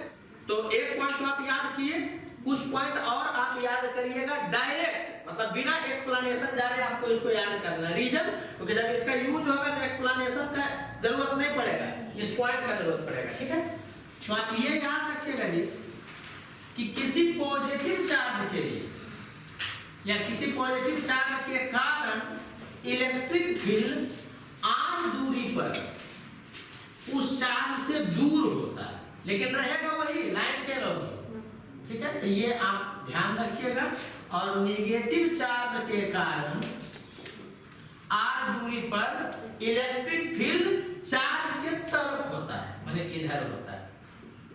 अच्छा, एक बात बहुत हम हिट कर करके आपको बताना चाह रहे हैं कि इसके कारण पॉजिटिव चार्ज के कारण आर दूरी पर इलेक्ट्रिक फील्ड चार्ज से दूर होता है, और वो इस बात पर डिपेंड नहीं करता है कि यहां पर आप कौन सा चार्ज रखिए। एक चीज आप दिमाग में एकदम घुसा लीजिए कि फील्ड जो होता है ना, वो चार्ज का प्रॉपर्टी, मेरे कारण कहां पर फील्ड कितना होगा ये सिर्फ हम और हमसे दूरी जो होगा वो डिसाइड करेगा। तीसरा चार्ज, चौथा चार्ज, दूसरा चार्ज कोई है नहीं है, उससे कोई फर्क नहीं पड़ता। बात समझिएगा। इसके कारण इस जगह पर फील्ड इस पर केवल डिपेंड करेगा। हाँ, इसके कारण इस पर फोर्स, ये इस पर भी डिपेंड करेगा, इस पर भी डिपेंड करेगा। फोर्स और फील्ड में क्लियरिटी हो रहा है कि चार्ज के कारण फील्ड P पॉइंट पर कितना होगा, किधर होगा, ये केवल ये चार्ज डिसाइड करेगा। P पॉइंट पर कौन सा चार्ज आप रखे हैं वो डिसाइड नहीं करेगा। समझ में आया? मगर P पॉइंट पर कोई चार्ज है, इस पर फोर्स जो लगेगा वो P पॉइंट पर रखा हुआ चार्ज भी डिसाइड करेगा, और जो फील्ड क्रिएट कर रहा है वो भी डिसाइड करेगा। फोर्स और फील्ड में क्लियरिटी हुआ। जैसे इसके कारण इस पॉइंट पर जो चार्ज रखा जाएगा उस पर फोर्स किधर लगेगा बताइए, तो उधर की इधर। ये आप नहीं बता सकते हैं क्योंकि यहां पर जो चार्ज रखाएगा उस पर फोर्स जो लगेगा वो उस चार्ज पर भी डिपेंड करेगा। लेकिन इसके कारण इस पॉइंट पर फील्ड उस डायरेक्शन में होगा और कुछ वैल्यू होगा, वो दूसरे पर डिपेंड नहीं करेगा। क्लियर हुआ? इस चार्ज के कारण यहां पे फील्ड जो होगा वो यहां पर रखे हुए चार्ज पर डिपेंड करेगा या नहीं करेगा? नहीं करेगा। इसको सिंपल सा वर्ड में आप ध्यान रख सकते हैं। इलेक्ट्रिक उस चार्ज का प्रॉपर्टी होता है जिसके कारण आप देखना चाह रहे हैं। लेकिन अगर यहाँ पर कोई चार्ज को आप रख दिए तो इसके कारण फोर्स जो उस पर लगेगा वो उस चार्ज पर भी डिपेंड करेगा। क्लियर हुआ? समझ रहे हैं? और बोलो जी, तो ये पॉइंट आप केवल याद रखिएगा कि पॉजिटिव चार्ज के कारण फील्ड उससे दूर होता है। पॉजिटिव चार्ज के कारण फील्ड उससे दूर होता है, लेकिन ये नहीं बोलिएगा कि पॉजिटिव चार्ज के कारण फील्ड रिपेल, क्योंकि रिपेल का मतलब फोर्स हो गया। तो ये हम फोर्स के बारे में नहीं बात करें, फील्ड के बारे में बात करेंगे। तो पॉजिटिव चार्ज के कारण फील्ड उससे दूर होता है, नेगेटिव चार्ज के कारण फील्ड उसके तरफ होता है। क्यों होता है उसको पहले बोला जाइए, आप याद रखिए। समझ में आ रहा है क्या बोले? जैसे उस पॉइंट को याद रखे थे कि पॉजिटिव चार्ज पर फोर्स फील्ड के तरफ लगता है और नेगेटिव चार्ज पर फोर्स फील्ड के उल्टा डायरेक्शन में लगता है। अच्छा, ये समझना कंफ्यूजन है ना, इसीलिए तो यहाँ हिट करके बोल रहे हैं क्योंकि यही कंफ्यूजन होगा। यहाँ कंफ्यूजन हुआ तो पूरा इलेक्ट्रोस्टैटिक खत्म हो गया। क्या?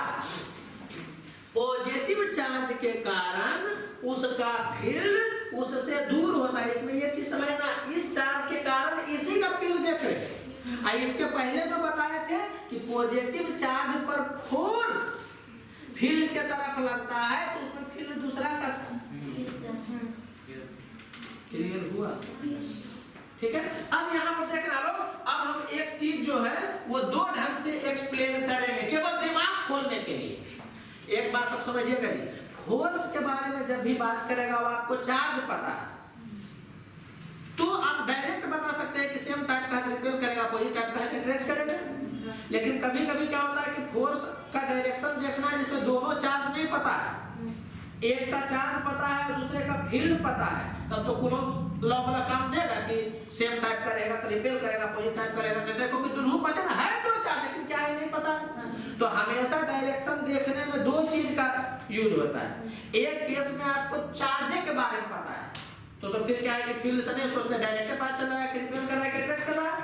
लेकिन एक केस ऐसा होगा जिसमें कि एक चार्ज रहेगा और एक फील्ड रहेगा, तब तो इंटरेक्शन रिपल्शन से पकड़ पाओगे नहीं, तब तो यही वाला ना तुमको काम देगा। इसलिए समझना, ध्यान रखना, ध्यान से सुनना हम क्या बोल रहे हैं तो मजा आ जाएगा। ये प्लस Q1 है और ये प्लस Q2 है। अच्छा एक बात तुम बताओ, चलो यहाँ माइनस कर देते हैं, ठीक, ये चलो दूसरे एग्जांपल में करेंगे, पहले इसे देख लो, तो वो दूसरे एग्जांपल में करेंगे, पहले इसको देख लो। क्या इस दोनों के बीच में फोर्स देखने के लिए इलेक्ट्रिक फील्ड को घुसाना जरूरी है क्या? डायरेक्शन देखने के लिए इलेक्ट्रिक फील्ड को घुसाना जरूरी है क्या? नहीं, रीजन तो कूलॉम्स लॉ भी बता देगा, तो समझिएगा आराम से प्यार से। तो ये क्या करेगा, इसको रिपेल करेगा क्योंकि सेम टाइप का है, तो इस डायरेक्शन में हो गया एक, और ये इसको क्या करेगा, रिपेल करेगा, तो इस डायरेक्शन में हो गया एक। समझिएगा, ये वाला हम किसके हेल्प से देखे बताइए? ये डायरेक्ट हो गया कि चार्ज के हेल्प से या कूलॉम्स लॉ से? कूलॉम ये ना बोलता सेम टाइप है नहीं होता है, सुना ये कूलॉम्स लॉ से देखे कोई दिक्कत लग रहा है क्या? बोलो यार। अब इसको हम इलेक्ट्रिक फील्ड के हेल्प से देखना चाह रहे, जिसका जरूरत नहीं है यहाँ पर, बस केवल दिमाग खोलने के लिए, ठीक है, क्योंकि दूसरा जगह तो उसका जरूरत पड़ेगा। इस पर फोर्स देखना है, चलो यहाँ पर हम देखते हैं, ठीक, यहाँ पर इसी को हम यहाँ पर देखते हैं प्लस Q2। ये समझ जाना कि ये वाला यही पॉइंट है, नहीं कि इसे देखने लगना। अरे यार ये काम करने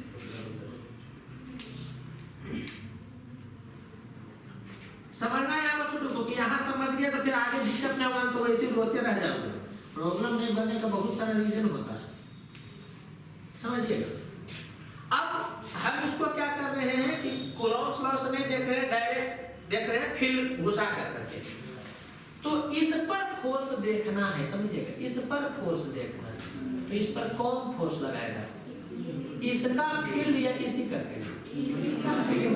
इस पर फोर्स देखना है तो इसका फील्ड लगाएगा, ठीक है। अब समझिएगा, इसका फील्ड इस जगह पर किधर, फील्ड का बात कर रहे हैं, इसका फील्ड इस जगह पर किस डायरेक्शन में होगा? चार्ज के कारण, पॉजिटिव चार्ज के कारण किसी पॉइंट पर फील्ड उससे दूर होता है, तो ये वाला हो गया फील्ड E1। अब इस चार्ज के बारे में सोचिए, तो पॉजिटिव चार्ज पर फील्ड के कारण फोर्स किधर लगता है, फील्ड के तरफ कि फील्ड के उल्टा? फील्ड के तरफ, तो फील्ड इधर है तो इस पर फोर्स भी इधर लगेगा। ये बात समझ में आया? अरे बोलो यार, क्या देखो तो दोनों का हुआ सेम कि नहीं हुआ? हर आना नहीं है, इससे ज्यादा क्लियर ये एग्जांपल तुमको करेगा। पहले इस चीज को एकदम प्यार से समझिए, उसके बाद एकदम इजी हो जाएगा, क्वेश्चन बनने का गारंटी हम देते हैं। बस खाली इस सब चीज को समझना, यही सब चीज थ्योरी में घुसा करके जो पढ़ाता है ना, तो आपको प्रॉब्लम में दिक्कत होता है। यहाँ समझिएगा, ये माइनस Q2 है और ये वाला क्या है, Q1। तो एक गप्पा करो, दो डायग्राम बना लेते हैं, ये माइनस Q2 है और ये Q1 है। पहला तुम डायरेक्ट, क्योंकि चार्ज हम आज जो बताएंगे कि चार्ज अगर पता है आपको, तो फिर इलेक्ट्रिक फील्ड घुसा के देखने का जरूरत नहीं। तो हम इलेक्ट्रिक फील्ड पढ़ा क्यों रहे हैं, क्योंकि 90% क्वेश्चन में वैसे ही होगा कि इलेक्ट्रिक फील्ड पता रहेगा। समझ में आया कि नहीं? तो इस चीज पर समझिएगा। तो अगर कूलॉम्स लॉ से इसको देखिएगा तो कॉमन चीज है, या कूलॉम्स लॉ को छोड़ दिया तो बच्चा भी जानता है कि सेम टाइप का रिपेल करता है, अपोजिट टाइप का अट्रैक्ट करता है। तो ये क्या करेगा, इसको बताइए, तो खींचेगा अपने तरफ। तो ये वाला हो गया इस डायरेक्शन में F ऑन माइनस Q2, या कैसे देखे तो direct same type opposite type के हिसाब से। चलो अब फील्ड के हिसाब से देखेंगे, तो इस पर फोर्स कौन लगाएगा, इसका फील्ड। तो पहले हम ये देख ले कि इसका फील्ड यहाँ पर किधर होगा, तो बताओ इसका फील्ड यहाँ पर किस डायरेक्शन में होगा, उधर या इधर? इधर। इसका फील्ड हम देख रहे हैं, यहाँ पर फोर्स नहीं देख रहे,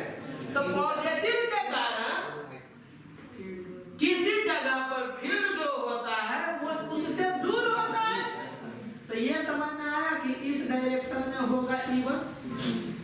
E1 बोल रहे हैं इसके कारण फील्ड, समझना बार-बार बोल रहे हैं तुम इसके कारण यहाँ फील्ड देख रहे हो, तो यहाँ पे माइनस रखो प्लस रखो, इससे कोई फर्क नहीं पड़ता है, उसी डायरेक्शन में फील्ड होगा। ये बात समझ में आ रही? चलो, तो इस पर फोर्स देखना है तो इसका फील्ड यहाँ देखेंगे, और पॉजिटिव के कारण जो फील्ड होता है वो पॉजिटिव से दूर होता है फील्ड। चलो इस पर फोर्स देखते हैं, तो नेगेटिव चार्ज पर फोर्स इलेक्ट्रिक फील्ड के, इलेक्ट्रिक फील्ड से क्या होगा दूसरे का, तो नेगेटिव चार्ज पर फोर्स दूसरे के इलेक्ट्रिक फील्ड के उल्टा डायरेक्शन में लगता है, तो इस डायरेक्शन में लगता है। ये बात समझ में आया? देखो तो दोनों तरफ से वही हुआ कि नहीं हुआ, लेकिन एक बात समझना जी, नेगेटिव चार्ज पर फोर्स दूसरे के फील्ड के कारण ये बोलने की जरूरत नहीं है, तो फोर्स तो हमेशा से दूसरे के ही फील्ड के कारण लगता है। अरे बोलो, आज के बाद फसल आपको लगेगा कि बहुत भूखा गया, बस ये लास्ट है, अब अगला क्लास में आइएगा ना, जैसे अगला क्लास में एंट्री करिएगा, सबसे पहले लिखाएगा क्या कि इलेक्ट्रिक फील्ड पोटेंशियल को एकदम रपेट के रट जाना है, और उसका क्वेश्चन देखिएगा तो एकदम गाजर मूली तरह सब बन जाएगा। हाँ सही बता रहे हैं, एकदम बच्चा टाइप को आपको बनेगा, ये हम बता दे रहे हैं। आप रहिएगा यहाँ पे, लेक्चर तो कंटिन्यू चलते रहेगा, ठीक है, तो आपको खुद ब खुद एहसास होगा। बस खाली इस चीज को आप समझिएगा, 2-4 पॉइंट एकदम यहाँ से यहाँ, यहाँ से यहाँ, यहाँ से यहाँ, ऐसे नहीं, 2-4 पॉइंट एकदम खुल के याद रहना चाहिए, ये होता है, ये होता है, ये होता है, ये होता है। अब कोई भी क्वेश्चन रहेगा ना तो इसका जरूरत पड़ेगा तीन कि ऐसे ऐसे डायरेक्ट उठा के जब मारना स्टार्ट करिएगा तो क्वेश्चन नंबर इजी बनना स्टार्ट हो जाएगा। समझ में आ रहा है क्या बोल रहे हैं? क्या हम लोग सीखे, किसी चार्ज के कारण उसका फील्ड किसी दूसरे पर डिपेंड नहीं करेगा। समझ में आया क्या बोल रहे हैं? केवल उसके उस पर डिपेंड करेगा और जो डिस्टेंस होगा, लेकिन किसी चार्ज के कारण फोर्स जो होगा तो वो तो उस पर भी डिपेंड करेगा, इस पर भी डिपेंड करेगा। ये क्लियर हुआ? तो चार्ज जब दे दे तो इलेक्ट्रिक फील्ड को घुसा करके देखने का जरूरत नहीं है। अरे बोलो यार, हालांकि अच्छे समझना, आगे जब देखोगे ना कि बड़ा चार्ज है और एक छोटा चार्ज है तो वहां तुमको इलेक्ट्रिक फील्ड घुसा करके ही देखना पड़ जाएगा। समझ में आ रहा है क्या बोल रहे हैं? तो इस चीज को समझना कि चार्ज दे दिया है तो चलो ठीक है, अच्छा यही वाला लगता है कि भाई सेम टाइप का है तो अटैक कर रहा है, वही टाइप का है रिपेल कर रहा है, लेकिन ये एक्सप्लेनेशन सब कुछ कांसेप्ट क्लियर हुआ। तो यहां देखना, इस पर फोर्स देखना है तो इसके फील्ड के कारण देखोगे, तो इस पर फोर्स देखना है तो इसका फील्ड यहां लगा होगा, तो बताओ तो इसका फील्ड यहां पर किधर होगा, इस डायरेक्शन में या इस डायरेक्शन में? तो नेगेटिव चार्ज के कारण यहां पर फील्ड उसके तरफ होगा। और अब सोचना, पॉजिटिव चार्ज पर फोर्स इलेक्ट्रिक फील्ड के दूसरे के इलेक्ट्रिक फील्ड के, लेकिन दूसरा इसलिए नहीं बोलते क्योंकि दूसरे के कारण ही लगता, अपना तो लगने नहीं करता, ये बोलने का जरूरत नहीं। ये क्या हो गया कि भाई है, तो एक हुआ क्या कि मेरा अपना भाई, एक हुआ ना कि ये मेरे अपने मम्मी का अपना बेटा है, ये बोलना का जरूरत है। आप समझ में आ रहा है? वही बात आपको बताना चाह रहे हैं कि किसी चार्ज पर फोर्स दूसरे के ही फील्ड के कारण लगता है, तो ये बोलना कि इस चार्ज पर फोर्स दूसरे के इलेक्ट्रिक फील्ड के कारण पॉजिटिव होने के कारण उसी डायरेक्शन में लगेगा, उससे अच्छा करिए बोले कि इस चार्ज पर फोर्स इलेक्ट्रिक फील्ड के कारण चूंकि ये पॉजिटिव है इलेक्ट्रिक फील्ड के डायरेक्शन में लगेगा, तो ये दूसरा पर घुसा देना बार-बार जरूरत नहीं है, क्योंकि ये तो हम आपको एकदम अनकॉन्शियसली भी दिमाग में डाल देना चाह रहे हैं कि हम पर फोर्स हमारा फील्ड नहीं लगाएगा, दूसरा का फील्ड लगाएगा। ये बात समझ में आ रहा है? तो ये बोलने का जरूरत नहीं, हम पर फोर्स आप देख रहे हैं और उसमें अगर फील्ड का यूज है तो ये बोलने का जरूरत नहीं, वो फील्ड हमारा नहीं है, किसका? दूसरे का। ये बात समझ में आ रहा है? कहीं भी मैग्नेटिक फील्ड में, ग्रेविटेशन में, समझ में आ रहा है क्या बोल रहे हैं? आपका एग्जांपल लेकर के बताया ना आपको, बच्चा याद करता है F = I × dl ×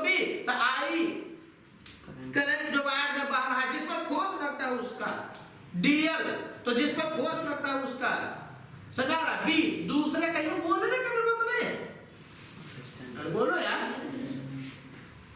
कोई बोल दे ये बात फिलोसफी से समझ, सब फिलोसफी से तुम समझो कि कोई क्या बोले ना, तो उस लड़के से हमको कोई मतलब नहीं, तुम बोल रहे हो, समझ रहे, इसका मतलब कुछ डाउट है, कुछ है तो नहीं, समझ रहे क्या, ये हम बात आपको बताना चाह रहे हैं कि इस चार्ज पर दूसरे के फील्ड के कारण फोर्स, ये बोलने का मतलब तुमको डाउट है क्या कि अपना भी फील्ड फोर्स लगाता है, समझ में आ रहा है, एकदम घुस जाना चाहिए दिमाग में, कर छोड़ो उसको,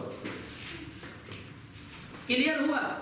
तो अब एक चीज बात बताइएगा, हमको नहीं पता कि इस डायरेक्शन में कौन फील्ड क्रिएट कर रहा है, तो यहां पर हम अगर रखते हैं प्लस Q2 या यहां रखते हैं माइनस Q1, बताइए तो फोर्स किधर लगेगा, तो इस क्या ये फील्ड इसी का है, दूसरे का, तो इस पर फोर्स किधर लगेगा, पॉजिटिव चार्ज पर फोर्स इलेक्ट्रिक फील्ड का तरफ लगेगा, किधर लगेगा, नेगेटिव चार्ज पर फोर्स इलेक्ट्रिक फील्ड को उल्टा डायरेक्शन में लगेगा, किधर लगेगा, बात खत्म है।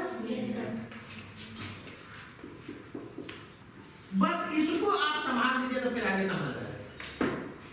जैसे कि यहाँ प्लस Q है, यहाँ पर माइनस Q1 आप दिए, बताइए तो यहाँ पर इसके कारण फील्ड किधर होगा, किधर होगा फील्ड, इसके कारण यहाँ पर फील्ड किधर होगा, किधर होगा, अरे पॉजिटिव चार्ज के कारण यहाँ पर फील्ड पॉजिटिव चार्ज से दूर होगा, ये कोई रहस्य को नहीं, मतलब यहाँ माइनस Q1 दे दो, यहाँ पर तुम प्लस Q4 दे दो, कुछ भी दे दो, फील्ड का बात कर रहे हैं, कितना देर से भूख कह रहे हैं, क्योंकि हम जानते हैं कि बच्चा को फील्ड और फोर्स में कंफ्यूजन होता है,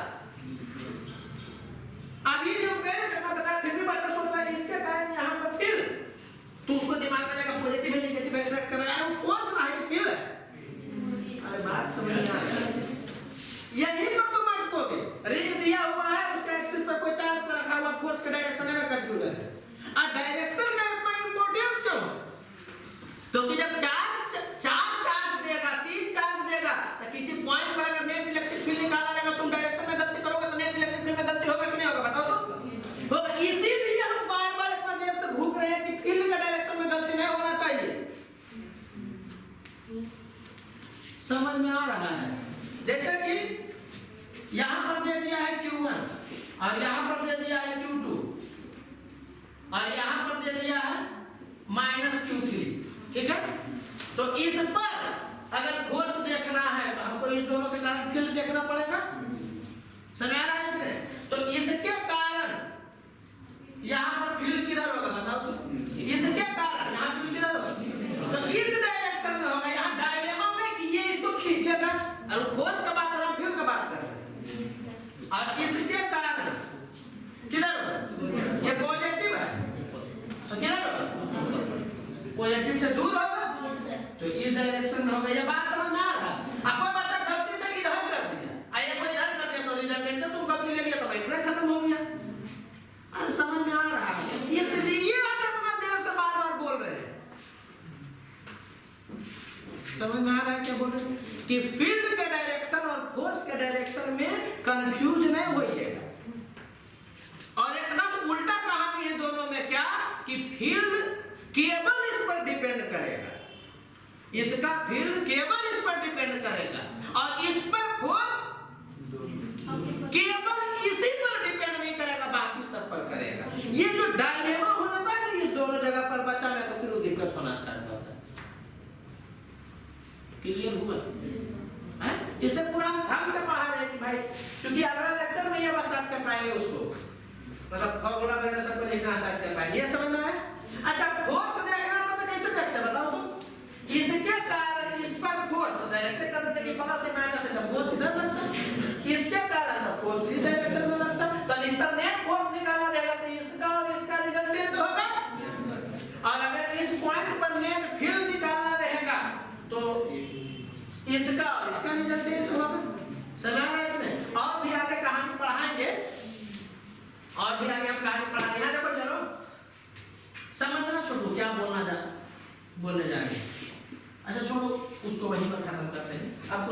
चीज बोलते हैं। इसको एलिजिबल पॉइंट की तरह याद रखिएगा। ये Q1 है, ये Q2, इससे रिलेट करके बता सकते थे, लेकिन डायरेक्ट तुम देखो बिना रिलेट किए याद रखना।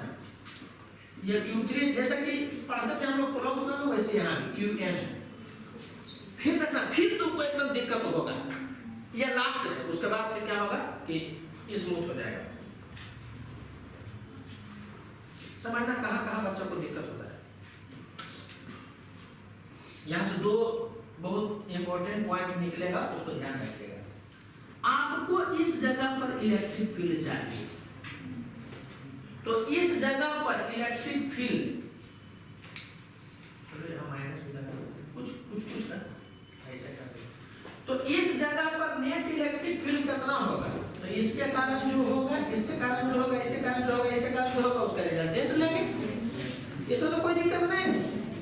तो इसके कारण जो भी होगा, मान लेते हैं कि ये E1 वेक्टर होगा, इसके कारण कुछ भी होगा, चलो मान लेते हैं En वेक्टर हो गया, बात बता रहे, इसके कारण कुछ इधर होगा, E2 वेक्टर होगा, जो भी होगा, E3 वेक्टर होगा। तो इस पॉइंट पर नेट एकदम देखना कहां पर तुमको दिक्कत होगा, उसको पकड़ना। तो इसमें तो कोई दिक्कत नहीं। तो नेट इंटेंसिटी कितना हो गया, तो डायरेक्ट क्या हो गया, सबका resultant E1 vector plus E2 vector जो भी है, ऐसा कर कर करके En वेक्टर। ये तो लिखने के लिए है, डायरेक्ट जोड़ थोड़ी, तो वेक्टर फॉर्मेट में नहीं रहेगा। आपको मैग्नीट्यूड पता है, डायरेक्शन पता है, रिजल्टेंट लीजिए, कोई दिक्कत नहीं है। अच्छा मान लो कि यहाँ पर n चार्ज है, तो यहाँ पर कितना इलेक्ट्रिक फील्ड होगा, n इलेक्ट्रिक फील्ड होगा। ये बात समझ में आ रहा है कि नहीं आ रहा? अरे बोलो यार, यहाँ पे n इलेक्ट्रिक फील्ड होगा। अगर 5 चार्ज है तो 5 इलेक्ट्रिक फील्ड होगा, उसका रिजल्टेंट निकलेगा 6 है तो 6 इलेक्ट्रिक फील्ड होगा, उसके बाद उसका नेट निकलेगा। अब समझना कितना आराम से, अदरवाइज क्या होगा कि गड़बड़ा जाएगा। पूरा प्यार से समझना। इस दोनों जगह को तुम देखो, तो यहां पर कितना चार्ज था, 3 चार्ज है, लेकिन यहां पर तुम फील्ड किसके कारण दे, कितना के कारण दे, 2 के कारण देखे, बोलो। लेकिन यहां पर तो क्या है कि जितना है उतना के कारण देखे, तो फिर डिफरेंस क्या होगा? कंफ्यूजन है कि नहीं? यही सब चीज, छोटा छोटा चीज कंफ्यूजन बच्चा का रह जाता है, आज इसके कारण प्रॉब्लम नहीं बचता। बोलो, किसी प्लेस पे हो, किसी चार्ज पे। हाँ, तो इस चीज को आप समझिएगा कि जब आपको किसी पॉइंट पर नेट इंटेंसिटी कैलकुलेट करना रहेगा, किसी पॉइंट पर, और वहां पर चार्ज कोई नहीं है, किसी पॉइंट पर नेट इंटेंसिटी कैलकुलेट करना, वहां पर कोई चार्ज नहीं है, तो सब के कारण करेंगे। लेकिन जिस पॉइंट पर चार्ज है, अगर वहां इंटेंसिटी देखना है, तो उसको छोड़ करके बाकी सबका देखेंगे। इस चीज को आप क्लियर कर लीजिए,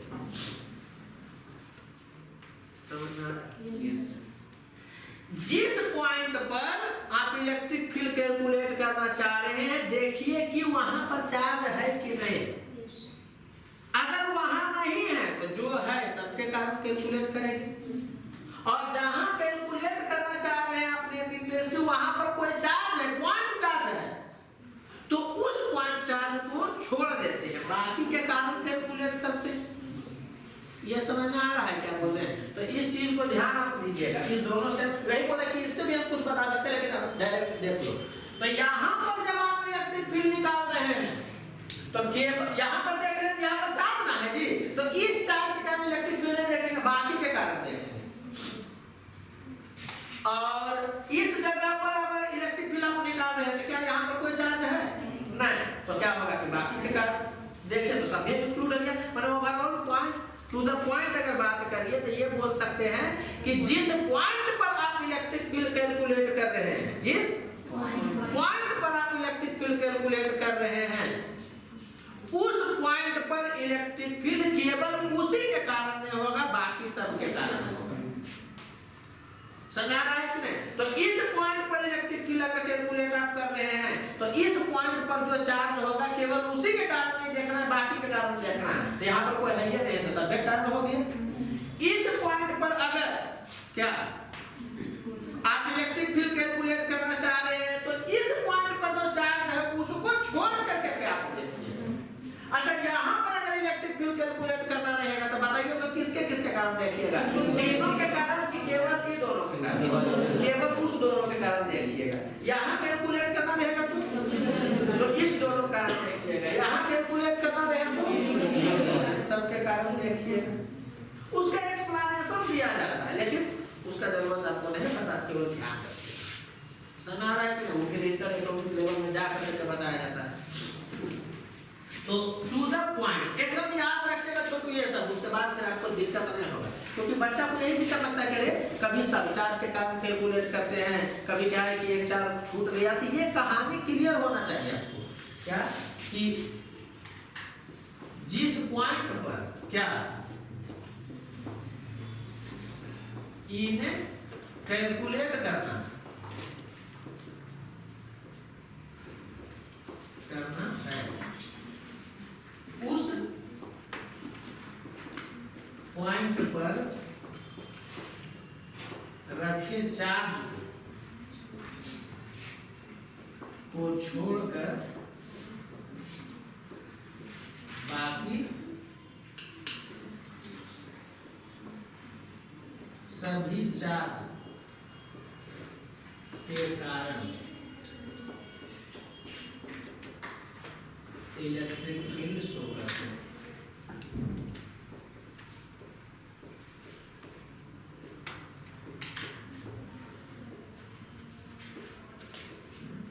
ये बात समझ में आ रहा है? तो 3-4 लोग बहुत भूखे इस पर, लेकिन जब तक नहीं अपना कर करके बताते हैं तो नहीं दिमाग चलता। या थोड़ा सा भी अगर जो 3-4 पॉइंट अगर टच में रह गया तो ये बीमार तुमको कर देगा। रीजन क्या है ना, क्योंकि इसका एक जगह का बात नहीं है। अब देखो तुमको इलेक्ट्रिक फील्ड में बताए, अब यही बात मैं इलेक्ट्रिक फील्ड में मिश्रित तुमको शुरू बोले कि शुरू में क्या हुआ कि तुम बोलेगा कि खिंचा रहा है, लेकिन वो खिंचा नहीं रहा, वो मेरा मजबूरी है, ऐसे समझो।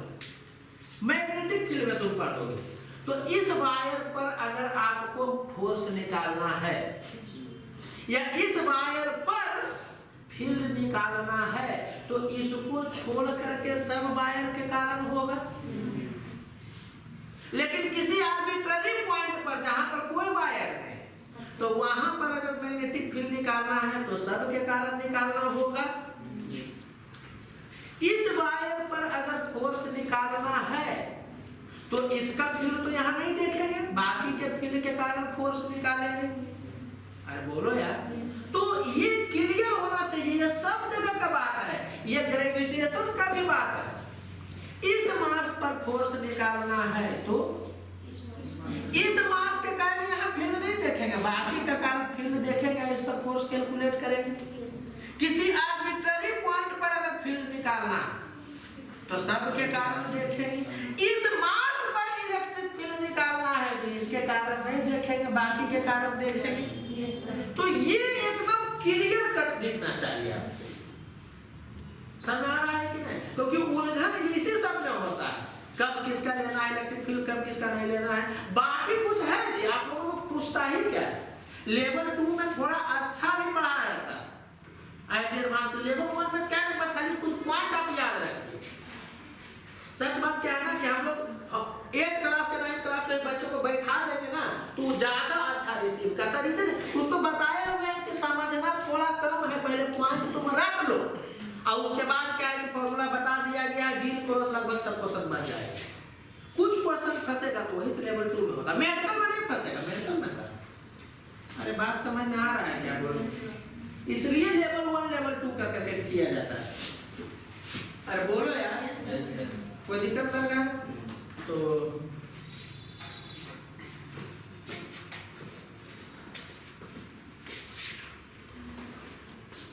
देखो कोई ऐसा बोल दे सकता है कि इस पॉइंट पर इलेक्ट्रिक फील्ड कितना होगा, इसके कारण कुछ, इसके कारण कुछ, और इसके कारण इसी पर 0 होगा। एक्चुअली वो 0 का बहुत अलग कंसेप्ट होता है।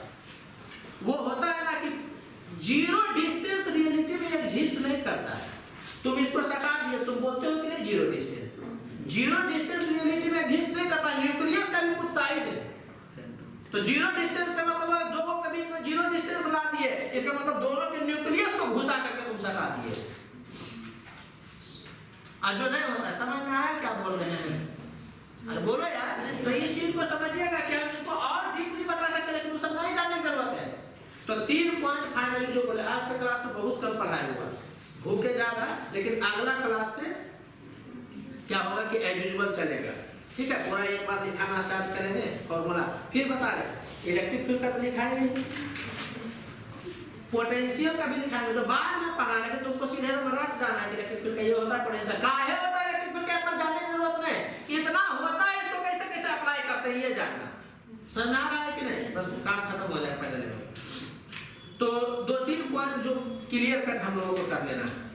पहला, पॉजिटिव चार्ज पर फोर्स इलेक्ट्रिक फील्ड के तरफ होता है, नेगेटिव चार्ज पर फोर्स इलेक्ट्रिक फील्ड के उल्टा होता है। अब चार्ज पर फोर्स का बात करें तो ऑब्वियस है कि फील्ड दूसरे का होगा, ये बोलने की जरूरत नहीं। समझ में आया? पहला। दूसरा, पॉजिटिव चार्ज के कारण इसका फील्ड इससे दूर होता है, नेगेटिव चार्ज के कारण इसका फील्ड इसके तरफ होता है, जो किसी दूसरे चार्ज का के प्रेजेंस पर डिपेंड नहीं करता। कोई दिक्कत लग रहा है? फिर क्या बताएं कि जिस चार्ज पर फोर्स निकालना हो या फील्ड निकालना हो, उस चार्ज के इलेक्ट्रिक फील्ड को नहीं देखते। अरे यही तो बताएं कि जिस चार्ज पर या जिस पॉइंट पर, समझा? पॉइंट बोलो चाहे चार्ज बोलो, जो बोलो, कि जिस पॉइंट पर, जिस चार्ज पर इलेक्ट्रिक फील्ड कैलकुलेट करना हो या फोर्स कैलकुलेट करना हो, तो उस कंडीशन में केवल दूसरे के कारण फील्ड देखते हैं। अरे बोलो यार। और किसी आर्बिट्ररी पॉइंट पर जहां पर चार्ज नहीं है, वहां अगर फील्ड कैलकुलेट करना हो, बाकी के कारण मान सब के कारण देखते हैं। अरे बोलो यार। तो ये एकदम क्लियर कट होना चाहिए। समझ में आया? तो जगह खाली इसलिए हम खाली इसको लिख दे रहे हैं। मान लो कि यहाँ पर ऐसे दिया है, समझ रहे हो एकदम प्यार से। इस यहाँ Q1 दिया है, यहाँ Q2 दिया है, यहाँ Q3 दिया है, यहाँ Q4 दिया है।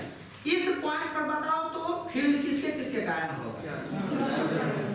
Field due to all charges. अरे बोलो यार। बताओ तो इस जगह पर फील्ड किसके कारण होगा? ड्यू टू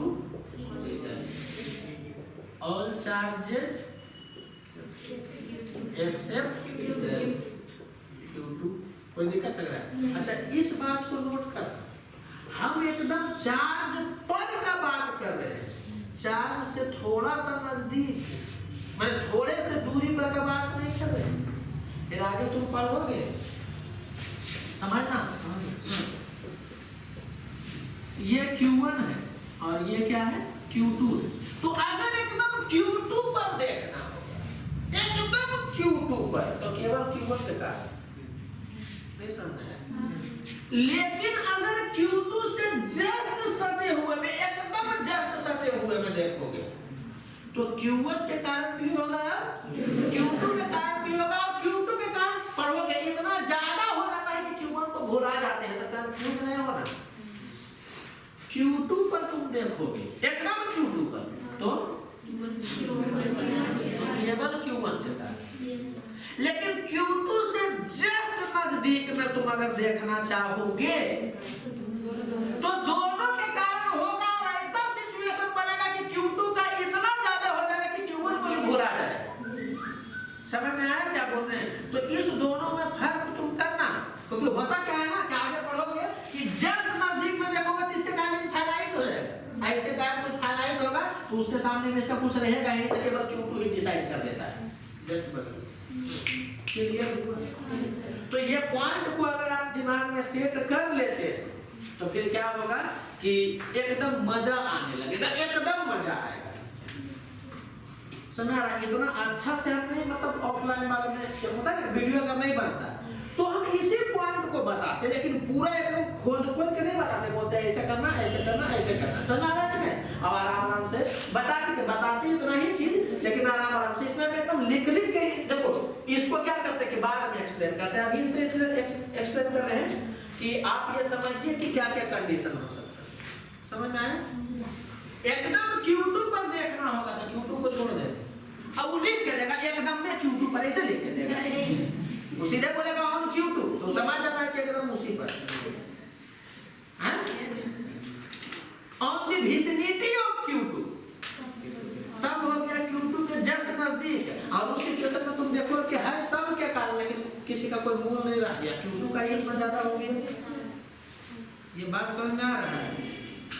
तो यही कहानी कि अपना घर में एकदम बात हो तो कोई नहीं देखता है, अब बगल वाला में क्या ताक झाक चल रहा है सब देखता है। तो ओके, इतना कर लीजिए आप, ठीक है। अगला क्लास आइएगा तो क्या स्टार्ट करेंगे कि किस चार्ज के कारण इलेक्ट्रिक फील्ड कितना होता है। समझ आ रहा है? इलेक्ट्रिक फील्ड का इंपॉर्टेंस क्या है? इलेक्ट्रिक फील्ड का इंपॉर्टेंस क्या है? फोर्स वगैरह कैलकुलेट करने में किसके कारण है ये नहीं भी पता है तो फोर्स कैलकुलेट होता है, तो आगे आपका कांसेप्ट क्लियर होगा। आपके लिए इलेक्ट्रिक फील्ड का दो इंपॉर्टेंस है, माने कंपटीशन के लिए इलेक्ट्रिक फील्ड का दो इंपॉर्टेंस है। एक तो किसी पॉइंट पर नेट इलेक्ट्रिक फील्ड कितना होगा ये सवाल आता है, या किसी चार्ज पर फोर्स कितना लग रहा है इतना सवाल आता है। तो कभी भी नेट इलेक्ट्रिक फील्ड कितना होगा तो दिमाग कैलकुलेट करता है कि इलेक्ट्रिक फील्ड से चलना है, और किसी चार्ज पर फोर्स भी अगर पूछेगा तो दिमाग में इलेक्ट्रिक फील्ड आना चाहिए। समझ आ रहा है कि नहीं? और पोटेंशियल का तो आगे बताएंगे कि एनर्जी और वर्क के केस में होता है। तो क्वेश्चन पढ़ोगे ना तो तुमको बट जाएगा। नेट इलेक्ट्रिक फील्ड या फोर्स का बात करेगा तो हम लोग इलेक्ट्रिक फील्ड से चलेंगे, और एनर्जी का वर्क का बात होगा तो पोटेंशियल से चलेंगे। वो आपको हम आगे पढ़ाएंगे और वो याद है झटपट बन जाएगा। बस ये सब क्लियर हो, सॉरी दिक्कत होता है बच्चा को कि कब पूरे को लेना है, कब है कि वो को छोड़ के लेना है। समझ में आ रहा है क्या बोल रहे हैं? तो आज बहुत कुछ नहीं हुआ, खाली लंबा लंबा खिंचाया है, लेकिन वो गैप रहना ही चाहिए। कंसेप्ट अगर सट जाएगा तो वो दिक्कत करेगा, वो दिक्कत एक जगह नहीं करेगा। समझ आ रहा है कि नहीं? किसी को वर्नियर कैलिपर में दिक्कत है, इलेक्ट्रोस्टैटिको में दिक्कत हो जाएगा उसको नहीं, लेकिन जिसको ग्राफ में दिक्कत है तो पूरे जगह पर बीमार रहेगा। वही हम बता रहे कि अगर ये कंसेप्ट अगर यहाँ दिक्कत होगा तो इसको तो समेटा ही, मैग्नेटिको फील्ड को समेट लेगा, ग्रेविटेशनल को समेट लेगा। समझ में आ रहा है क्या बोल रहे हैं? तो इसीलिए हम पूरा एकदम एक ही चीज आपको 4 बार बोले, लेकिन बोले इसलिए कि बस एक बार खुल गया ना। अब देखिए अगला क्लास से एकदम मजा आएगा आपको, बस ऐसे थोड़ा ध्यान दें, फिर आपको लगेगा कि हमको पढ़ना ही क्या। मेंटल क्वेश्चन तो क्या करिएगा एकदम ऐसे, अरे हाँ जी यही होगा। जेईई में भी 90% क्वेश्चन ऐसे ही बना रहता है, जो ऐसे बना नहीं रहता है, आराम से लगता है, वो लेवल 2 में पढ़ा। आप लोग तो सही ठीक है इसको कर।